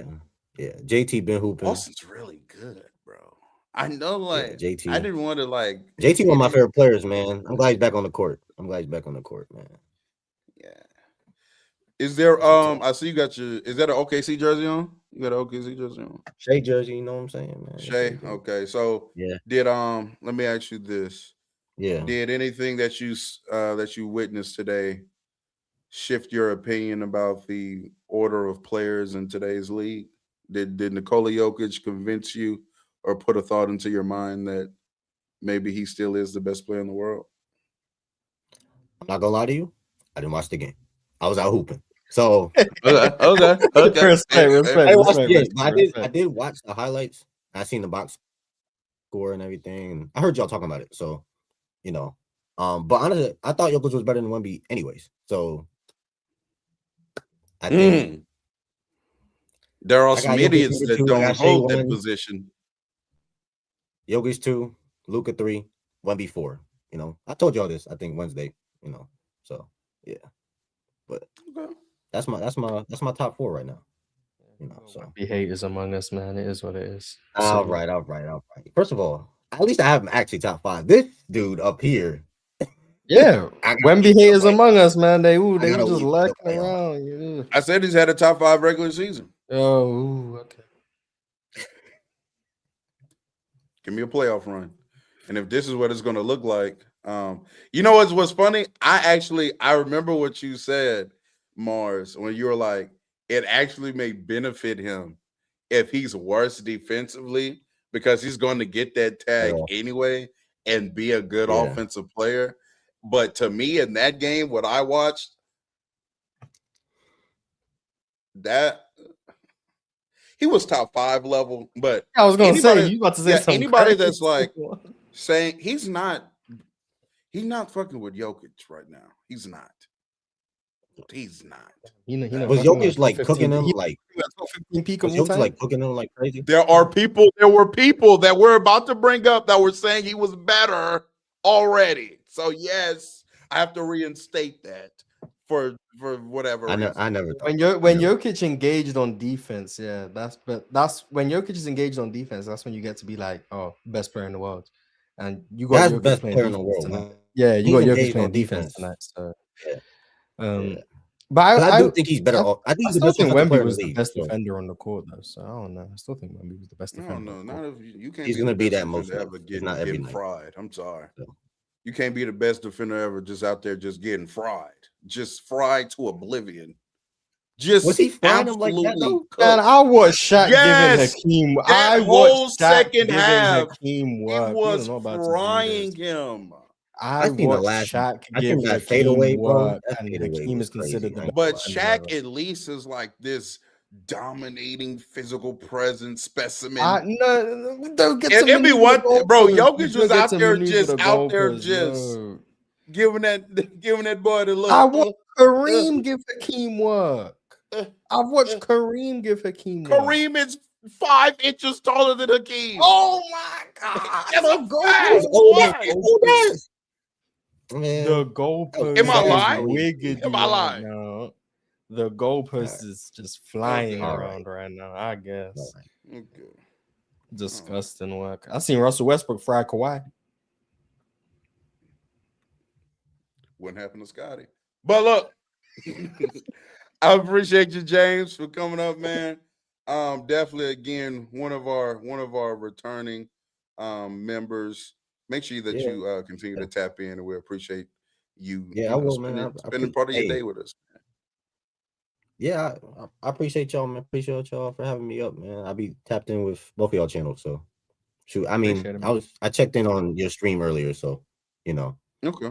See what y'all was talking about. So, heard you was hating on you was trying to hate. So, who's that hating on?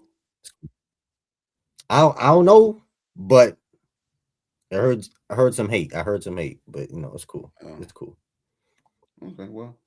I'll make sure. You know what you be on. You know what you be on. Yeah, he try to act oblivious, but it's cool. All right, James. We'll see you later, man. We'll see you soon. See you soon. All right, man. Y'all have a good one. Yep. Merry Christmas. Man, trying to put allegations on my name, bro. That's crazy. We got one more but he's been back out a long time. So he's turned his camera on down. So I'm gonna go ahead and bring him up. What's up, Hot Spot Casino? How you doing? How you living? I'm all right. How you doing? Good, good, good, man. What is it that you wanted to come up and converse about a little bit today, man? Well, besides OKC, I want to know y'all's thoughts because I do know that y'all know by now that Austin Reeves is gone for the season. Um, what do you think LeBron's future should be? Retirement. I don't think he should retire because he's still a really good player, but I think it's better to obvi- retire good. but even if he retires after next year, he's going to retire good because he's going to be good next year because he's LeBron James. You don't know that. You don't know that. I But then if he's still good next year, you're going to be here next year saying, well, he could just retire next year. He'll still be no, because I want him to go to OKC, get a ring, and then retire. That's what he should do. He should take a pay cut, go to OKC or San Antonio. I would love to see Bron and Wemby play together just because it's like his generation's GOAT versus obviously the future, like together on the same team. Yeah, that would be. It would have been like it would have been like cool, if theoretically if like MJ's rookie year overlapped with Bron's rookie year and they were on the same team, that would have just been cool. But I don't think that's actually going to happen. So just retire, take Bronny with you, and just leave the league. Good riddance. I think he should retire too. I'm sorry, guys. I can't stand LeBron. I'm tired of him, man. Like, oh, this is some okay. Oh, let's get into okay. it. No. Let's get into it. What is it? What you mean you can't stand LeBron? Like, what is it about him? Is it his gameplay? What about Memphis, man? Are you first off? Let me ask you this: are you a Laker fan? I used to be before Kobe messed it up for me. Wait, you don't like Kobe or LeBron? No, I used to like Kobe, but Kobe he messed it up for me. So I stopped You liking like Kobe. And Pau Gasol? I wanted to try to like him when Pau Gasol came back, when he first came to LA, but then like I just couldn't do it. Like after Shaq left, I was like, you know what, I can't do it. I can't do it. How long you been? Then I Wait, so became a how long OKC you been fan. watching? How long you been watching basketball? How long I've been watching who? Yeah, basketball, just in since general. the 90s, since like 90, 91. Oh, so you saw like the end of Magic. I was a Jordan fan. I was Bulls. And then I moved over to LA because I was a Dennis Rodman fan. And then I moved from LA to OKC. I'm sorry, Heat and then OKC. But I dropped The the Heat, but after you ain't like Shaq left, LeBron? and I went to OKC immediately. So when was you when was the Heat? When was you a Heat fan? When Shaquille was there. Oh, so you okay? So are you a Shaq fan? Yeah, he a Shaq fan. It was more like because I was a Bulls fan, you know, and then the Bulls. It was a weird transition. I was a Rodman and Jordan fan, and you know Phil Jackson, of course, and then I became Kobe / Shaq fan, and then Shaq because of what happened between Kobe and Shaq, I took Shaq's side. I wasn't really with what Kobe was doing. So no, that was the norm then. It was. I'm not gonna lie. So the right side, yep. Rock with Shaq, and when they won the chip, I was so glad. And then after Shaq left, I was like, I wasn't really feeling it. Then I became an OKC fan, and then that's how that transitioned into that. So yeah, yep. This nigga is I never met a Laker fan who hate Bron but don't love Kobe. That was me. Respect. Yeah. Shout out to it's weird. Like Shaq is like one of the greatest, but I never hear someone just be like, "Yeah, I'm a Shaq fan." I never really hear that. It's normally like perimeter players generally. That was my brother actually. My older brother was a huge Shaq fan growing up, and he very much disliked Kobe. And so obviously we feuded about that a few times. But that was in that, again, that was early enough in that breakup, which I remember like people thought Kobe was like a whole head nigga. I ain't gonna lie. That was a real thing in like R.I.P. mid 2000s. No, he still think he is. That's what he's saying. He's still exactly. Yeah. And my brother was a big Dwayne Wade fan too. And that's what I'm saying. Before Dwayne Wade of the LeBron era, I was because you remember Dwayne Wade was like one of the toughest players who he would get pounded. Just, you know what I'm saying? Like As soon as you go to the hole, somebody be pushing him, bumping into him, he'd get right back up, just jump up. And we loved his style of play. You know, he had that toughness, that grit. And I don't know what happened along the way, but I used to love how he played, like when he was with Shaq, though. So yeah. Bron ruined I'm him. with Yeah. you. I'm with you. So you want you want Bron to retire. Yes. Um In Espanol, es tiempo. It's time, man. Just it's done, bro. Like it's time to go, bro. Like he had do a you nice have run. your team winning the chip this year, OKC? Yes, I do. Okay. I do. Nothing worried you about like the in season matchups with the Spurs not being able to really, get a No, win because on we have them. enough film on them. From what I watched our last game when we lost, that exposed the Spurs on how we can defend them because of Kenrich and Jalen Williams, Great J. Will, and theory. Oh Marcus. god. And if you add the combination of AJ Mitchell, I put it this way, the last game, if you add AJ Mitchell that they lost, if you add Mhm. him to that game, more than likely OKC would have won by 1 or 2 points. They were in that game, very much in that game to the end. So that's why I was like, okay, if they're struggling this much with their like C squad, what are they going to do when everybody's fully healthy? And so if I'm OKC, I'm watching a bunch of film on specifically how James Harden played Wemby. As soon as he turned around, you watch James Harden real quick swat away the ball. He get in the lane, put his hand in the lane when he was trying to pass it off.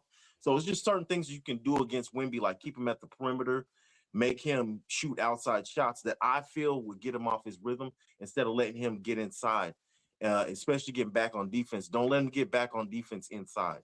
Keep him outside. That's just the way I feel about it. Play him a certain way, play him physical, and that'll get him off his game. Okay, fair enough. Fair enough. Um, appreciate you letting us know that you think that Bron should retire.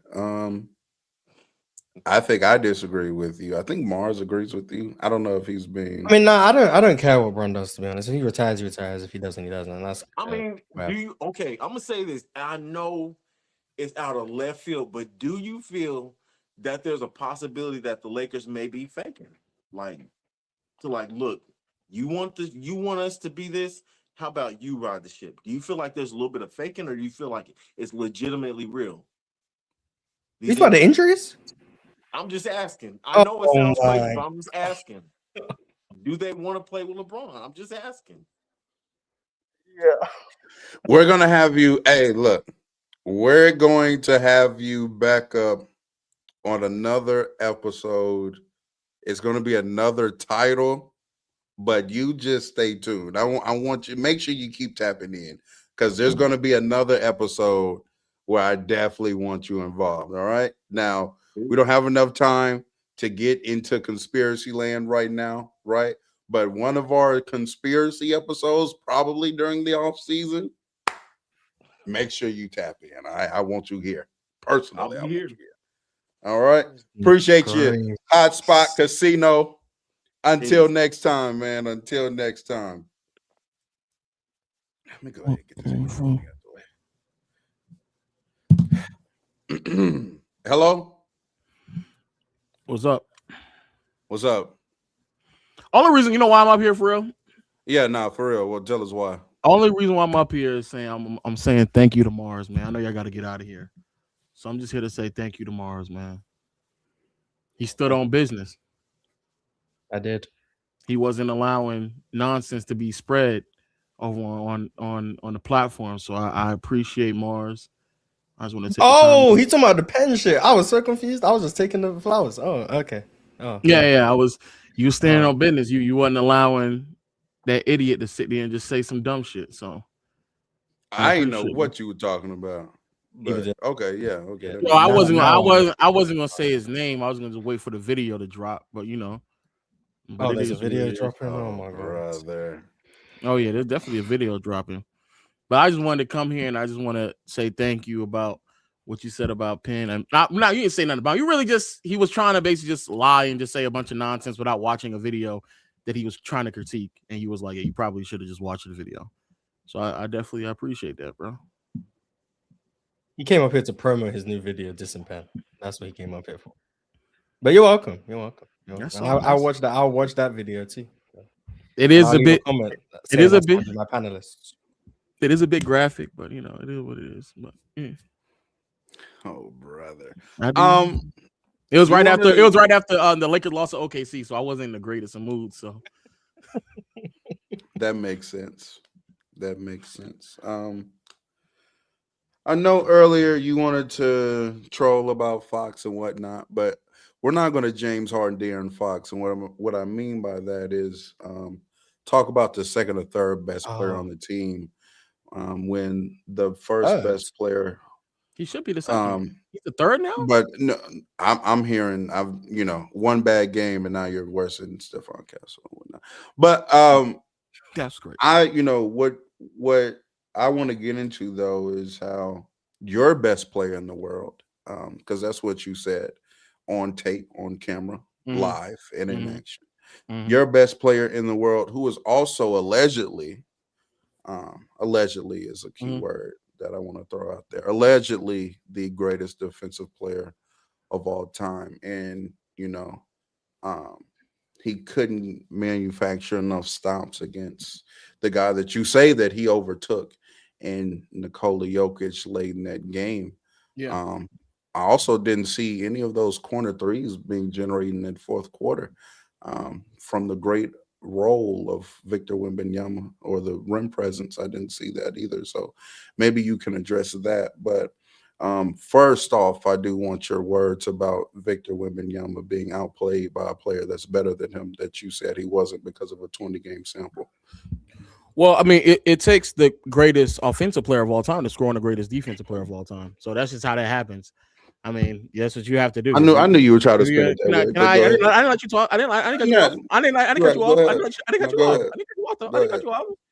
So yeah, it takes the greatest offensive player of all time to score on the greatest defensive player of all time.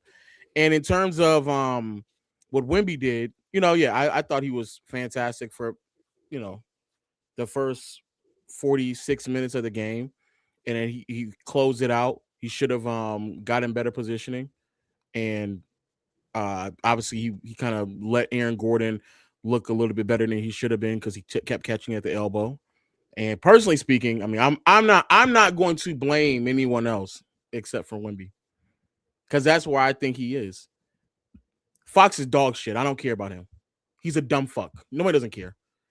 He's along for the ride. That's all he's here for. Fact. Absolutely. Absolutely. Absolutely. No, you're right. You're correct. Right. You're absolutely correct. Go ahead. He's here for the ride. He got time and spent a lot of it in Sacramento. So he's going to just benefit off the coattails of Wemby. So anytime something like that happens, really, Wemby should just slap that nigga in the face and just tell him to get the fuck out the way. That's what he should do. And the only time I'm ever going to blame Fox is if he doesn't put the ball in his hands. That's the only time I'm going to blame him. For the second half and OT, Fox did what? He was like 3 for 12 or something like that. 6 points, something. He didn't make a shot at all from 3. To be fair, some of them were grenades. He was 3 for 12, 0 for 4, an entire half and OT of basketball. That's De'Aaron Fox. That's why he's a loser. It's a lot of that shit he picked up from Sacramento. He's religiously a bad second half player. Yeah, that right there. Not religiously. That's so not religiously. No, not religiously. That's so factually correct. Not religiously, but let's play the year. That must happen in the first quarter. I'm asking. No. We're talking about playoff atmosphere games. Right now with Wemby, we've already surpassed regular season shit. We're done with that. We are preparing for playoffs, and so it's to ask Fox. Do we not see Fox in the playoffs before he got hurt? It's to ask Fox to be something that I don't believe that he is.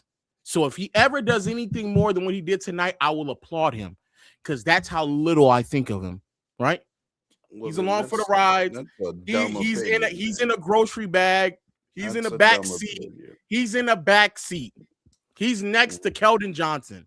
Then Okay? why are we still talking on? Talk about your guy that you deem was the best player That's in the what I world just that got said. that got outplayed. Wemby should have scored 40 tonight. 30 is not enough, or 31, whatever it was. He should have scored 40. He should have slapped everybody up in the huddle. Why he can't score on Mitch. Aaron Gordon? Yeah, he got to get better at that. He has to understand. Stop concerning yourself about little ass De'Aaron Fox. Just get straight to it. Tell him to give you the ball, get out the way, and then you Fox go wasn't do even it. the one with the ball. You do know that majority of those. It was either Fox or Castle. They did the little. Castle a lot. Yeah, they did a little action where they set the screen for Wemby on the empty side, and then they try to do a flare. Fox or Castle, whoever is handling the ball at the top has to be better at just leading Wemby with the ball instead of just allowing them to kind of get that, not be like taking advantage of it and put Aaron Gordon back on him. But that's something that Wemby has to coach them through. Because Mitch John, he's also Wemby's gonna have to coach them. He's going to have to be the best defensive player and also the best offensive player. That's what he has to do for this team. That's what he has to do. And the sooner that Wemby realizes that, the sooner off will be better. But, the greatest offensive player scoring on the greatest defensive player, that's not really that crazy. Too bad he's not actually the greatest offensive player ever. But I will say this. So, are you still going? Are we done trolling or are you not? I wasn't trolling to begin with. But okay. So what exactly what else would you like to talk about then? Wait, do you still think Wemby's the best player in the league though? Like for real? Like you still saying it dumb shit out loud or like? Yeah, I still think I don't think today does much of anything. Shout out to Jokic. He played really, really good defense. Probably the best defensive effort I've seen him from like start to finish, and probably there's a game not too long ago he played really good defense. But it's been a while since I've seen Jokic play that level of defense and paired with this level of shot making. So yeah, I think if Jokic plays at this level, then sure. But it's also kind of hard to like if that's the level that you have if to Jokic sustain, just plays like the player he was playing like before he got hurt. Jokic is not playing defense like this before he got hurt. Jokic ain't played defense like this in like 2-3 years. You were tripping. Respect the playoffs last year? I'm talking about like over like a sample size of a season. Jokic is not play defense. He wouldn't have to play defense if he was going to be that level of offensive player to be better than Wemby. Bad bait. Terrible bait. Wait. Terrible bait. Y'all are telling me the player that we saw from Nikola Jokic in his first 32 games was not better than Victor Wembanyama? That version of Jokic still played some defense. So I'm saying that version of Jokic. But you're saying he doesn't have to play defense. You said he doesn't have to play defense. That's what he was playing defense because way better. Lowe was saying that he wasn't playing defense in that first 32 because he just said he hadn't played in a couple of years. So I'm saying I said whatever version of level that he played. So Nikola Jokic in the first 32 games this season, is that player better than Wemby? If we shortening sample size, better than Wemby in these past like 5 games? Nah. You guys are sick. What's up, Kobe? How you doing, man? Yo, low with low. Look, Mike. That's crazy. That's crazy. What's up, Real Talk, Mars? I see y'all on the TL sometimes, So I want to ask y'all about Giannis real quick because this whole Giannis saga has been insane. I'm not gonna lie, especially as a Bucks fan. It's tough. It's tough, but I feel like this split's got to happen. I ain't gonna lie. Oh, so your team trade Giannis? Well, if we do trade him, I don't know what we get back. It would have to be like Dylan Brooks. You get like Dylan Brooks. Okay. So I see Marcel. You know what's crazy? I'm glad that a Giannis fan has come up here because what I have been hearing about Giannis Antetokounmpo lately, I guess I had to get out of the bald knower bubble because now I'm hearing Giannis is in the top 5 player. I'm hearing how can you be a top 5 player if you haven't gotten out the first round since yada yada yada? Kawhi Leonard's better than him. Oh, okay. Cool. Giannis has been getting erased in real time. He's been getting erased. It's crazy. That's what happens when you don't play. Remember when Steph ain't playing 2020 and Dame was better than him? Oh yeah, that's true. When you I, don't I was play, I was there for everyone that. better than you. That's what happens when you don't play. Everyone better than you, and then you come back and you have to remind everyone. That's kind of how it goes. You're trying to tell me Wemby is better. I'm still not sure about that. Yeah, I don't know. I still got to see it, especially in the playoffs. I ain't gonna lie. I'm with real talk on that. I still got to see it. I'm not just giving Wemby better than. Do y'all remember how Giannis was playing at the beginning of the season? Yes. Does anybody remember this? Am I the only one? Before he got Giannis had a hurt, legit case for. He had a legit case for best in the world in like those first like couple of weeks. People did have him in those talks. I don't, man. Look, bro, the Giannis disrespect is crazy. It's You haven't been fighting the good fight for Giannis. You kind of abandoned him and just moved over to Ant. Well, how do I keep fighting for somebody that's not providing any evidence? I just and you lost me. It's not that I'm not gonna Luka pick up the sword again, Mars. Is that Real the talk, sword has to be available for me to pick up? You lost me with that Ant over. I never Luka stopped stuff fighting the Embiid mid-season, fight, and that too. man's I knees remember ain't that. worked for 18 months. Because I'm a real one. That's what it is. Embiid couldn't walk, and I was there fighting the fight. But Giannis missed a couple weeks with a calf strain, and you know where to be found. It's front running. That's what you are, front running. For someone who hates Steph so much, sure do love front running. Weird. I don't know what that's about. Might need to We're lock gonna in. sidestep foolishness. What was it that you said, Kobe? I said you were losing me with that Ant over Luka stuff like mid-season or whatever. I remember those takes. That was. Oh yeah, I'm still not moving my position on that either. December Luka was a travesty of a basketball player. Oh, Absolutely travesty of a basketball player. All right, what about April Ant? Did nothing but April Ant. I mean, shit, he just coming back from injury. Gopus. He is. What? Sure, I'm sure. Bro, yeah, the Luka Doncic was a bad basketball player for superstar standards in December. That December stretch, he missed some December threes. stretch He's a wasn't bad great. basketball player, That December stretch wasn't No, good. it's not just missed threes. He missed some threes. He was grifting more than ever that month. It was very nasty. It was bad. He missed threes. He a bad player. He was turning the ball over like 5 times a game. He was a bad basketball player that month. It was turnover prone player turns the ball over, guys. Yeah. Turnovers, not making shots, and grifting. Yeah, and bad defensively. Come on, bro.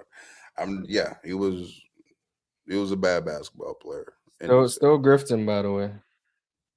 That's cool. Yeah, he's degrees making to threes grifting. now, he's making threes now, so we just forgive That's him. not the only difference in his play, but sure, I guess. Also, yeah. Again, we don't have to have this debate again because making shots means you're a better basketball player at that time. That means you're playing better for sure. Yeah. When you're not making the one shot that you're taking the most, having a better stretch and being a better player are two different things, though. They are two different things.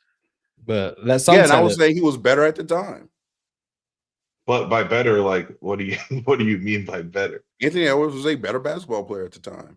In December, he was. Yeah, the best player. Was that when Ant was still playing defense too, or was that already? Was he still better defender than Luka? And he was a better scorer than Luka that month as well. Was he a better offensive player? I'd have to look at what outputs they were producing. PRA? As far as I'm talking about offensive ratings and stuff like that for their teams. Yeah, I'm not looking that stuff up. Yeah, Luka better than Ant. Moral of the story. I never thought about it for a second. Is Luka better than Giannis, Mr. Bucks fan? That's a tough. Before this year, I would have said no. Honestly, even in 24, I thought it was still Giannis, but I think in 24, Luka deserved MVP. That's what I'll say. But I still thought Giannis was a better overall player. I always thought Giannis was better than Luka. I'm not gonna lie. Cool. But this year is tougher to tell because Giannis has been injured and Luka has just been having an insane stretch. But I feel like if Giannis was healthy all year, I might still say no.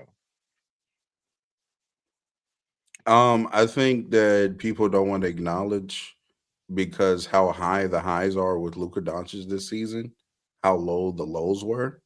And so now we're just like conflating the two as if both can't be simultaneously true. Like Luka has highs this year where even I have publicly said I thought he was the best player in the world for this stretch of games this month. I thought he was the best player in the world in January. I thought he was played the best in March. However, that does not then reverse or eliminate how bad he played in December. But this is why SJ is going to win the MVP because he's been the more consistent player throughout the year. Shay's my MVP too, if I had a vote. Yeah. So, but I think Luka was better than Giannis in 24 though. So honestly, I'm not mad. I'm not mad at that. yeah. Anything? Who do you have coming out the West? Because they OKC. Okay. And you And think I got who do you Boston have coming as out the the East. who do you have as the best in the world player? Probably Shea. But it's a toss up because I mean, you could still say Jokic and Luka are in there. You could say Wemby, but I'm like, I still need to see a full run of Wemby. I'm not gonna lie. I agree, and I don't think there's anything wrong with needing to see the high leverage games played. So that's what we've done with every But other all-time I great. think the thing with Wemby is like he could drop offensively in the postseason and still be a good enough defender to still be in combos.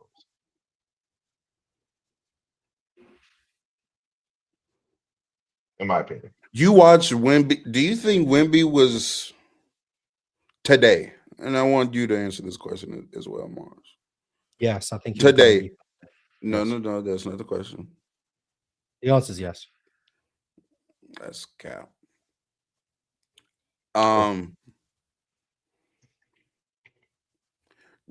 Is there an argument to be made that Wemby played better than Jokic today? Was that the original question? Yes. I mean, okay. there's an argument to be made, but I didn't watch the full game. I watched more so like the second half, but I would say Jokic was better. You can make the argument. I think Jokic played better, but you can make the argument. Well, for you, making the argument stretches out to a multitude of like you feel like you can make an argument about anything. So that was a wrong way to phrase that question. That's a PC for posting that clip. Yeah. But yeah, give us your Eastern Conference team. I heard you earlier. So Boston. Okay, and then you have OKC beating Boston. Yeah. Okay. When when everything is settled as far as we know the seating and everything, one episode we're gonna have, we're gonna do a playoff bracket live. And we're gonna predict round by round who we have winning. So stay tuned for that.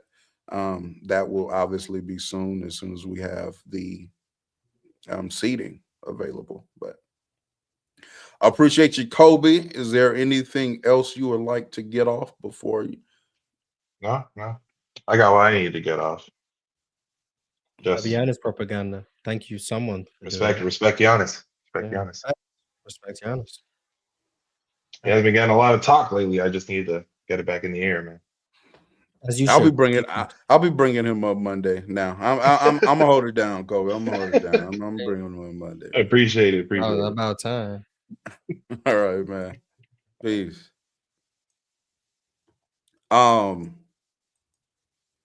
That is everyone. And so I've done a better job so far in the new Town Hall Hoop streams than Mars. I just want that to be noted. Well, no, actually, because this show was meant to be at 1 p.m. Central, you've been on the clock since that time. So That's a really lie. and That truly, is a lie. That how is long is a this? How long lie. has this been? So right now, what time are we at? Damn, it's been 6 hours. That's Yeah, a lie. That's a 6.5 lie. hours is how long this has been. Yeah, 6.5 hours. That's a lie. We do have some more Yeah. super chats. Let me read these super chats before we get up out of here. Let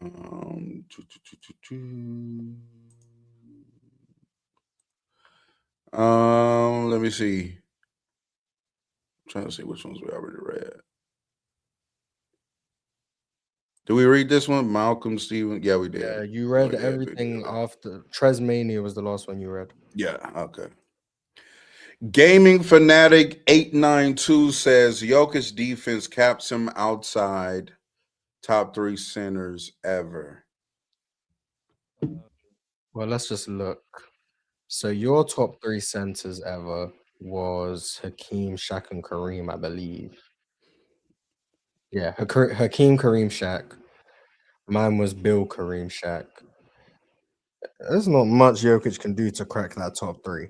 In my Yeah, I'm very comfortable saying that myself. Actually, he's just not a better basketball player than them. I don't know if Jokic can crack my top 5, if I'm being honest. And I don't even think that's a knock on him. I don't know. Yeah, it's not. That's the most competitive position of all time. He can crack your top 5. To be honest, he can crack your top 5. You don't Who I have respect. in my top? You don't Oh, respect. because I don't have Russ. What was the rest of my Well, you have list? Russell at 5. You have Russell at 5, but he can pass. Oh Russell. yeah, he can be better than that nigga. Yeah, he might so actually be better than him. Yeah, he might. You might have him above him now. So yeah. I don't know about I don't know about my top 5 though. I'm gonna be honest. He might, but he might be. Did I have capped Wilt out in at there? 6. Yeah, you had Wilt at 4. You had the Wilt. typical top 5. Hakeem, well, different order, but you had Hakeem, Kareem, Shaq, Wilt. Yeah, people don't respect Hakeem Olajuwon. I just don't understand it. It's cool. I mean, I'm part of that group, I guess, because I had Hakeem at 5. So yeah, you don't know basketball. That's fine though. yeah, but I wrongfully said when I did the top 10 all time list, I had Duncan above Hakeem. That was whoops. We live and we learn. Where did Frank go? Frank, are you still in the chat? You had left behind. It's time to go. You right. Let's see. Supka 2100 says 19-year-old Kobe or 19-year-old Bron. Probably Bron.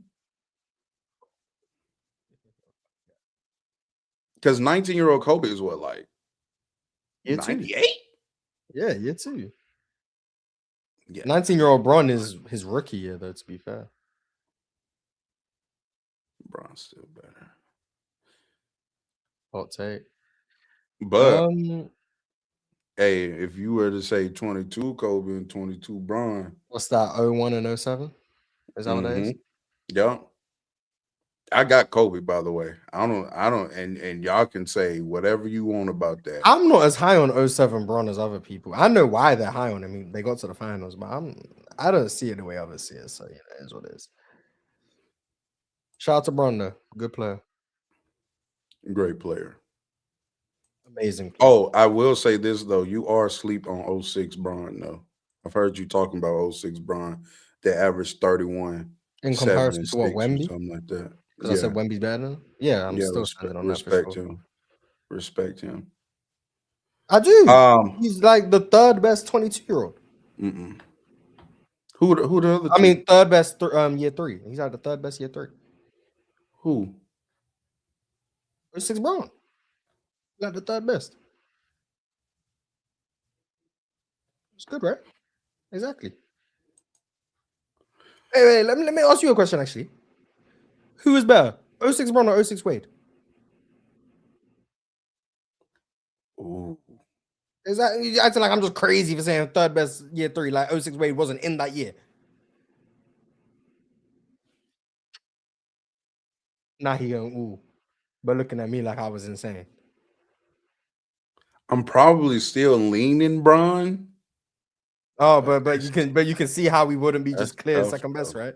That's okay, tough, then yeah, be humble. That's tough. Yeah, like 95 06 wasn't year 3. 06 way better than Wemby too. Yeah. Both those players are better than Wemby right now, actually. Let's see. Being a Laker fan, underscore 2_jet_2, 2jet2 says being a Laker fan, .. This summer is gonna be spooky.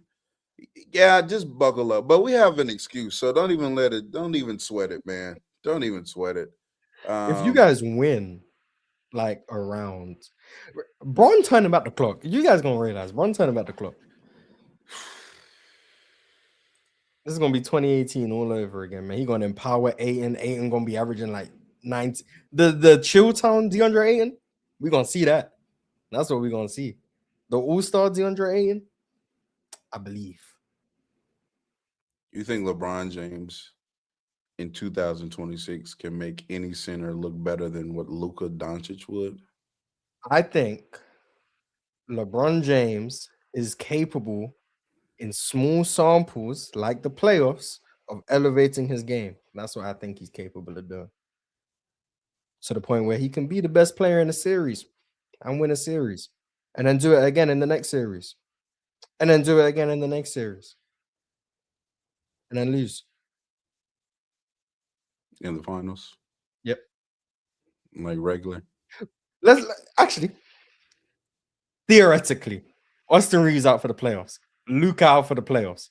Bron brings the Lakers to the finals. They lose. That hurts his legacy? Absolutely not. What? 4-7? How? 4-7. Bob, shout out to Bob, man.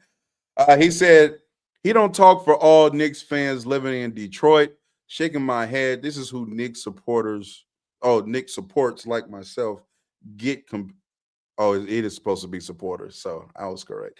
Get compared to. Shaking my head. Great MVP game / playoffs end of the season. Detroit versus 76ers. Who are you taking? Go New York, go. Well, the Pistons are now up by 17. So, yeah. Oh, I don't know if he was talking about just that game, but let's say in a series. Detroit. I think I'm disrespecting. I've got a Detroit Celtics conference finals, by the way. Okay.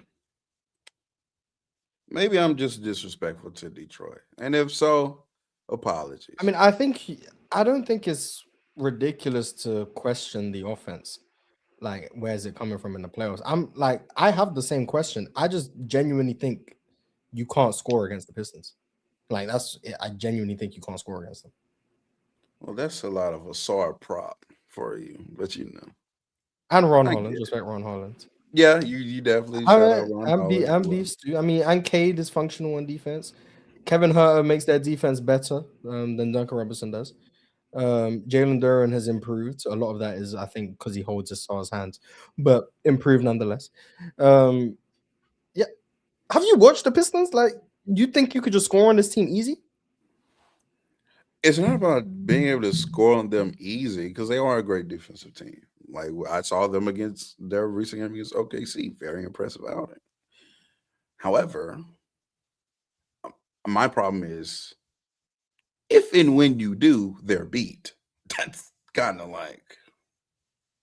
Yeah, but that's a big. That's kind of where I know, but like even with like a OKC or a San Antonio, I feel like San Antonio or OKC could still hang 120 on your head, 125 with you. They can kind of go band for band. Whereas You don't think the Pistons could score 120 on the Knicks? Or are you just talking about the Celtics? I'm talking about the Celtics. In a playoff setting, the Knicks, I would have to see. I would have to see. Scoring against the Knicks last year. I mean, the series was slow, so like you kind of got to like. Detroit's also gonna like not play very fast, so like their numbers might not be as good, but it doesn't mean they're struggling to score. So last year, 112, 100, 116, 93, 106, 113. So like it's all gonna just depend on the pace of the game. Like that's really it. Mhm. When the pace is high, both teams are going to score. When the pace is low, like first game was 100 pace, then it's 92. So they go from scoring 112 to 100, but their offensive rating barely changed. And then the next game they What score is their offensive 116. rating though? So game one was I believe 111. Let me just get it right. So game one was 111. They lost. The Knicks scored. They had Trash. 120, 111 offensive rating. Yeah, it's not great. Then the Knicks had a 122. They lost. The next game they win. Once again, their offense is actually worse. 108. Then the next game they score 116 and lose. Their offensive rating was 119. It was fine. They just couldn't guard. Then the next game, 94-93 loss. Neither team could score. Their offensive rating was 100. The Knicks was 101. The game was slow as well. Neither team could score. And then the next game they win 106, 103. Once again, the offensive rating and the pace was the same thing because there was 99 possessions, 106.8 offensive rating. They won. And then the 113 game, they had a 112 offensive rating. So like at the end of the day, it's just gonna be What about the how Knicks fast have? they play. 115. Like it's like it was right there. Is the point. It's just about whether or not they play fast and score points, but they're gonna make you struggle to score. That's what they're gonna do. So Mhm. I don't know. I still feel like though, even in what you said, like it was with the games the Knicks produced good offense, they won. Yeah, there was one. There was one game that wasn't true. What game was it? Oh no, I lied. See, that's what I'm saying. They lost by Right. 2. Yeah, they lost by 2. Let me see. Where are we at? CJ41X. Mars, have you stopped being a casual yet? Expecting Cooper Karolinko to be a POA defender. He's now finally playing the 4, and you can see his value on D again. I don't know when I ever asked him to be a POA. I just said he hasn't been as good defensively as people projected him to be. People thought the defense was going to translate instantly to the league, and it didn't. That's it. Whatever, casual. Casual Mars. You watched that game where he had 50? Mars talks casual. You said what? You watched that game where I he have, had 50? I have to watch it. I have to watch it. Probably That's watch it crazy, tonight. man. You a teenager and you putting up 50 in the league. Mm-hmm. That's insane. It He, is. he really has 2 as well. Like I know he had 49, but he really got 2 of them. Cooper's a really good player. The first rookie to ever score 50 and not win Rookie of the Year. Oh, Brandon Jennings. Well, No, I'm wrong. Brandon Jennings. yeah, Brandon. Yeah, Brandon when Jennings. he was out there embarrassing Steph Curry. I always remember that game. Had that boy rolling on the ground. Cooper Flag is probably going to be like a top 25 player next year. I'm like fairly comfortable saying that. Can you give me a range of players who were in that realm? Like just someone who will be better than? Who's around the 25th best player in the league?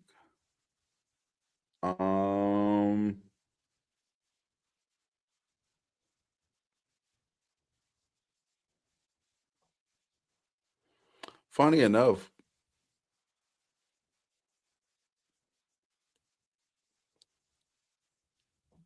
Scotty Oh, interesting. Barnes is? You think he'll be better than Scotty Barnes next year?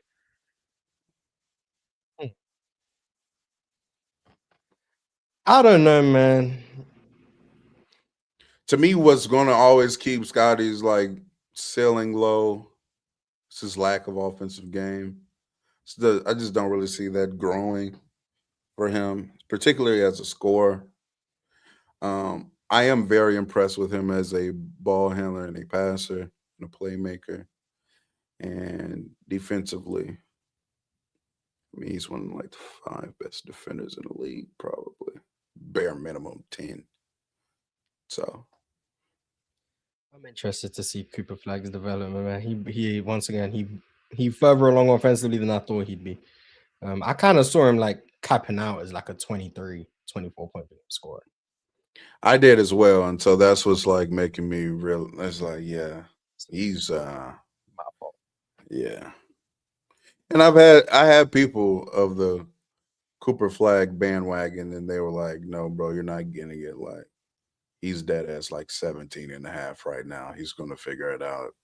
I was like, oh, but I think he has a ceiling. He's like, bro, you're shout out to Eli. Whatever. I don't know whatever has happened to Eli. He's disappeared into the ether. But I know he was very high on Cooper Flag. Oh wait, I forgot y'all had y'all's little tit. No, he knows ball. He knows ball. That's why I steal his takes. Shout out to Teddy. You're an asshole. Shout out to Teddy Hart for becoming a YouTube member. Shout out to you, man. Appreciate you. Familiar face. I know you member over there on the PC channel as well. So appreciate you supporting everywhere. Supka 2100 said, ask Low what his 4 for 4 order is. Put us on. Low make too much money to eat at Wendy's. I don't think y'all know how much, man. Low making about $10 million a year. And that's after taxes. Unknown Warrior dash QT not T Q2D. Everyone mad about 65 game rule, but mocked Embiid. Said the rule was stupid from the jump, but yeah, people did mock Embiid. People saying crazy glaze, right? Yeah, I'm obviously lying, but okay. Fairs. And yeah, we mock Embiid. He deserved to be mocked at the time.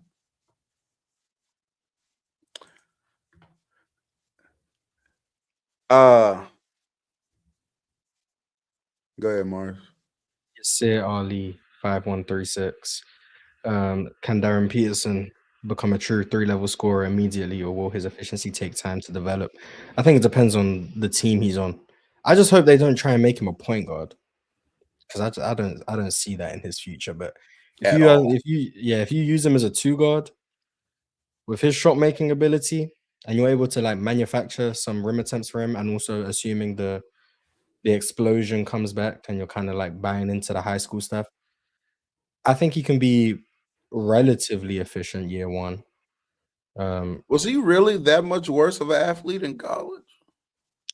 It's noticeable. In my opinion, anyway, it's noticeable. But you know, it might just be a competition step up. Yeah, how much is that as like he was playing high school comp and now that's where it depends. It depends on how you want to view it. Like, so the Darren Peterson optimist will just tell you that he's just a different level of athlete in high school than he was in college. And then the Darren Peterson pessimist will say that it actually didn't change that much. The level of competition went up, so he just looks like less of an outlier.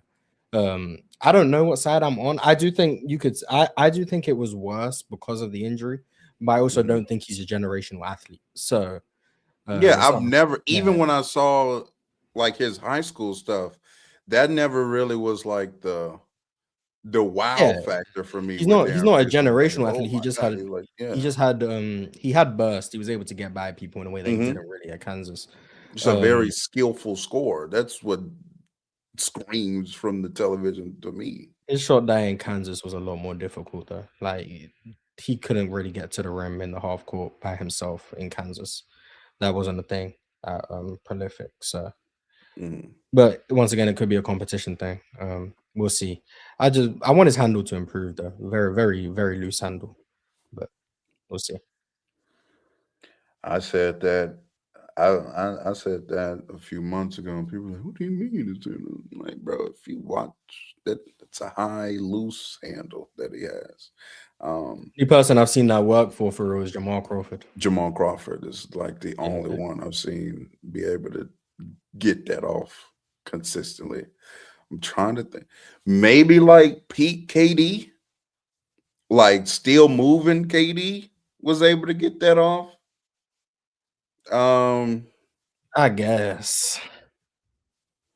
Yeah, that's hard though. That's hard to have a handle that high and that loose and still getting everywhere you want on the court. Shout out to Jamal Crawford. That's 101, actually. I'm not gonna lie. Facts. That's yeah. But that is all that we have for today.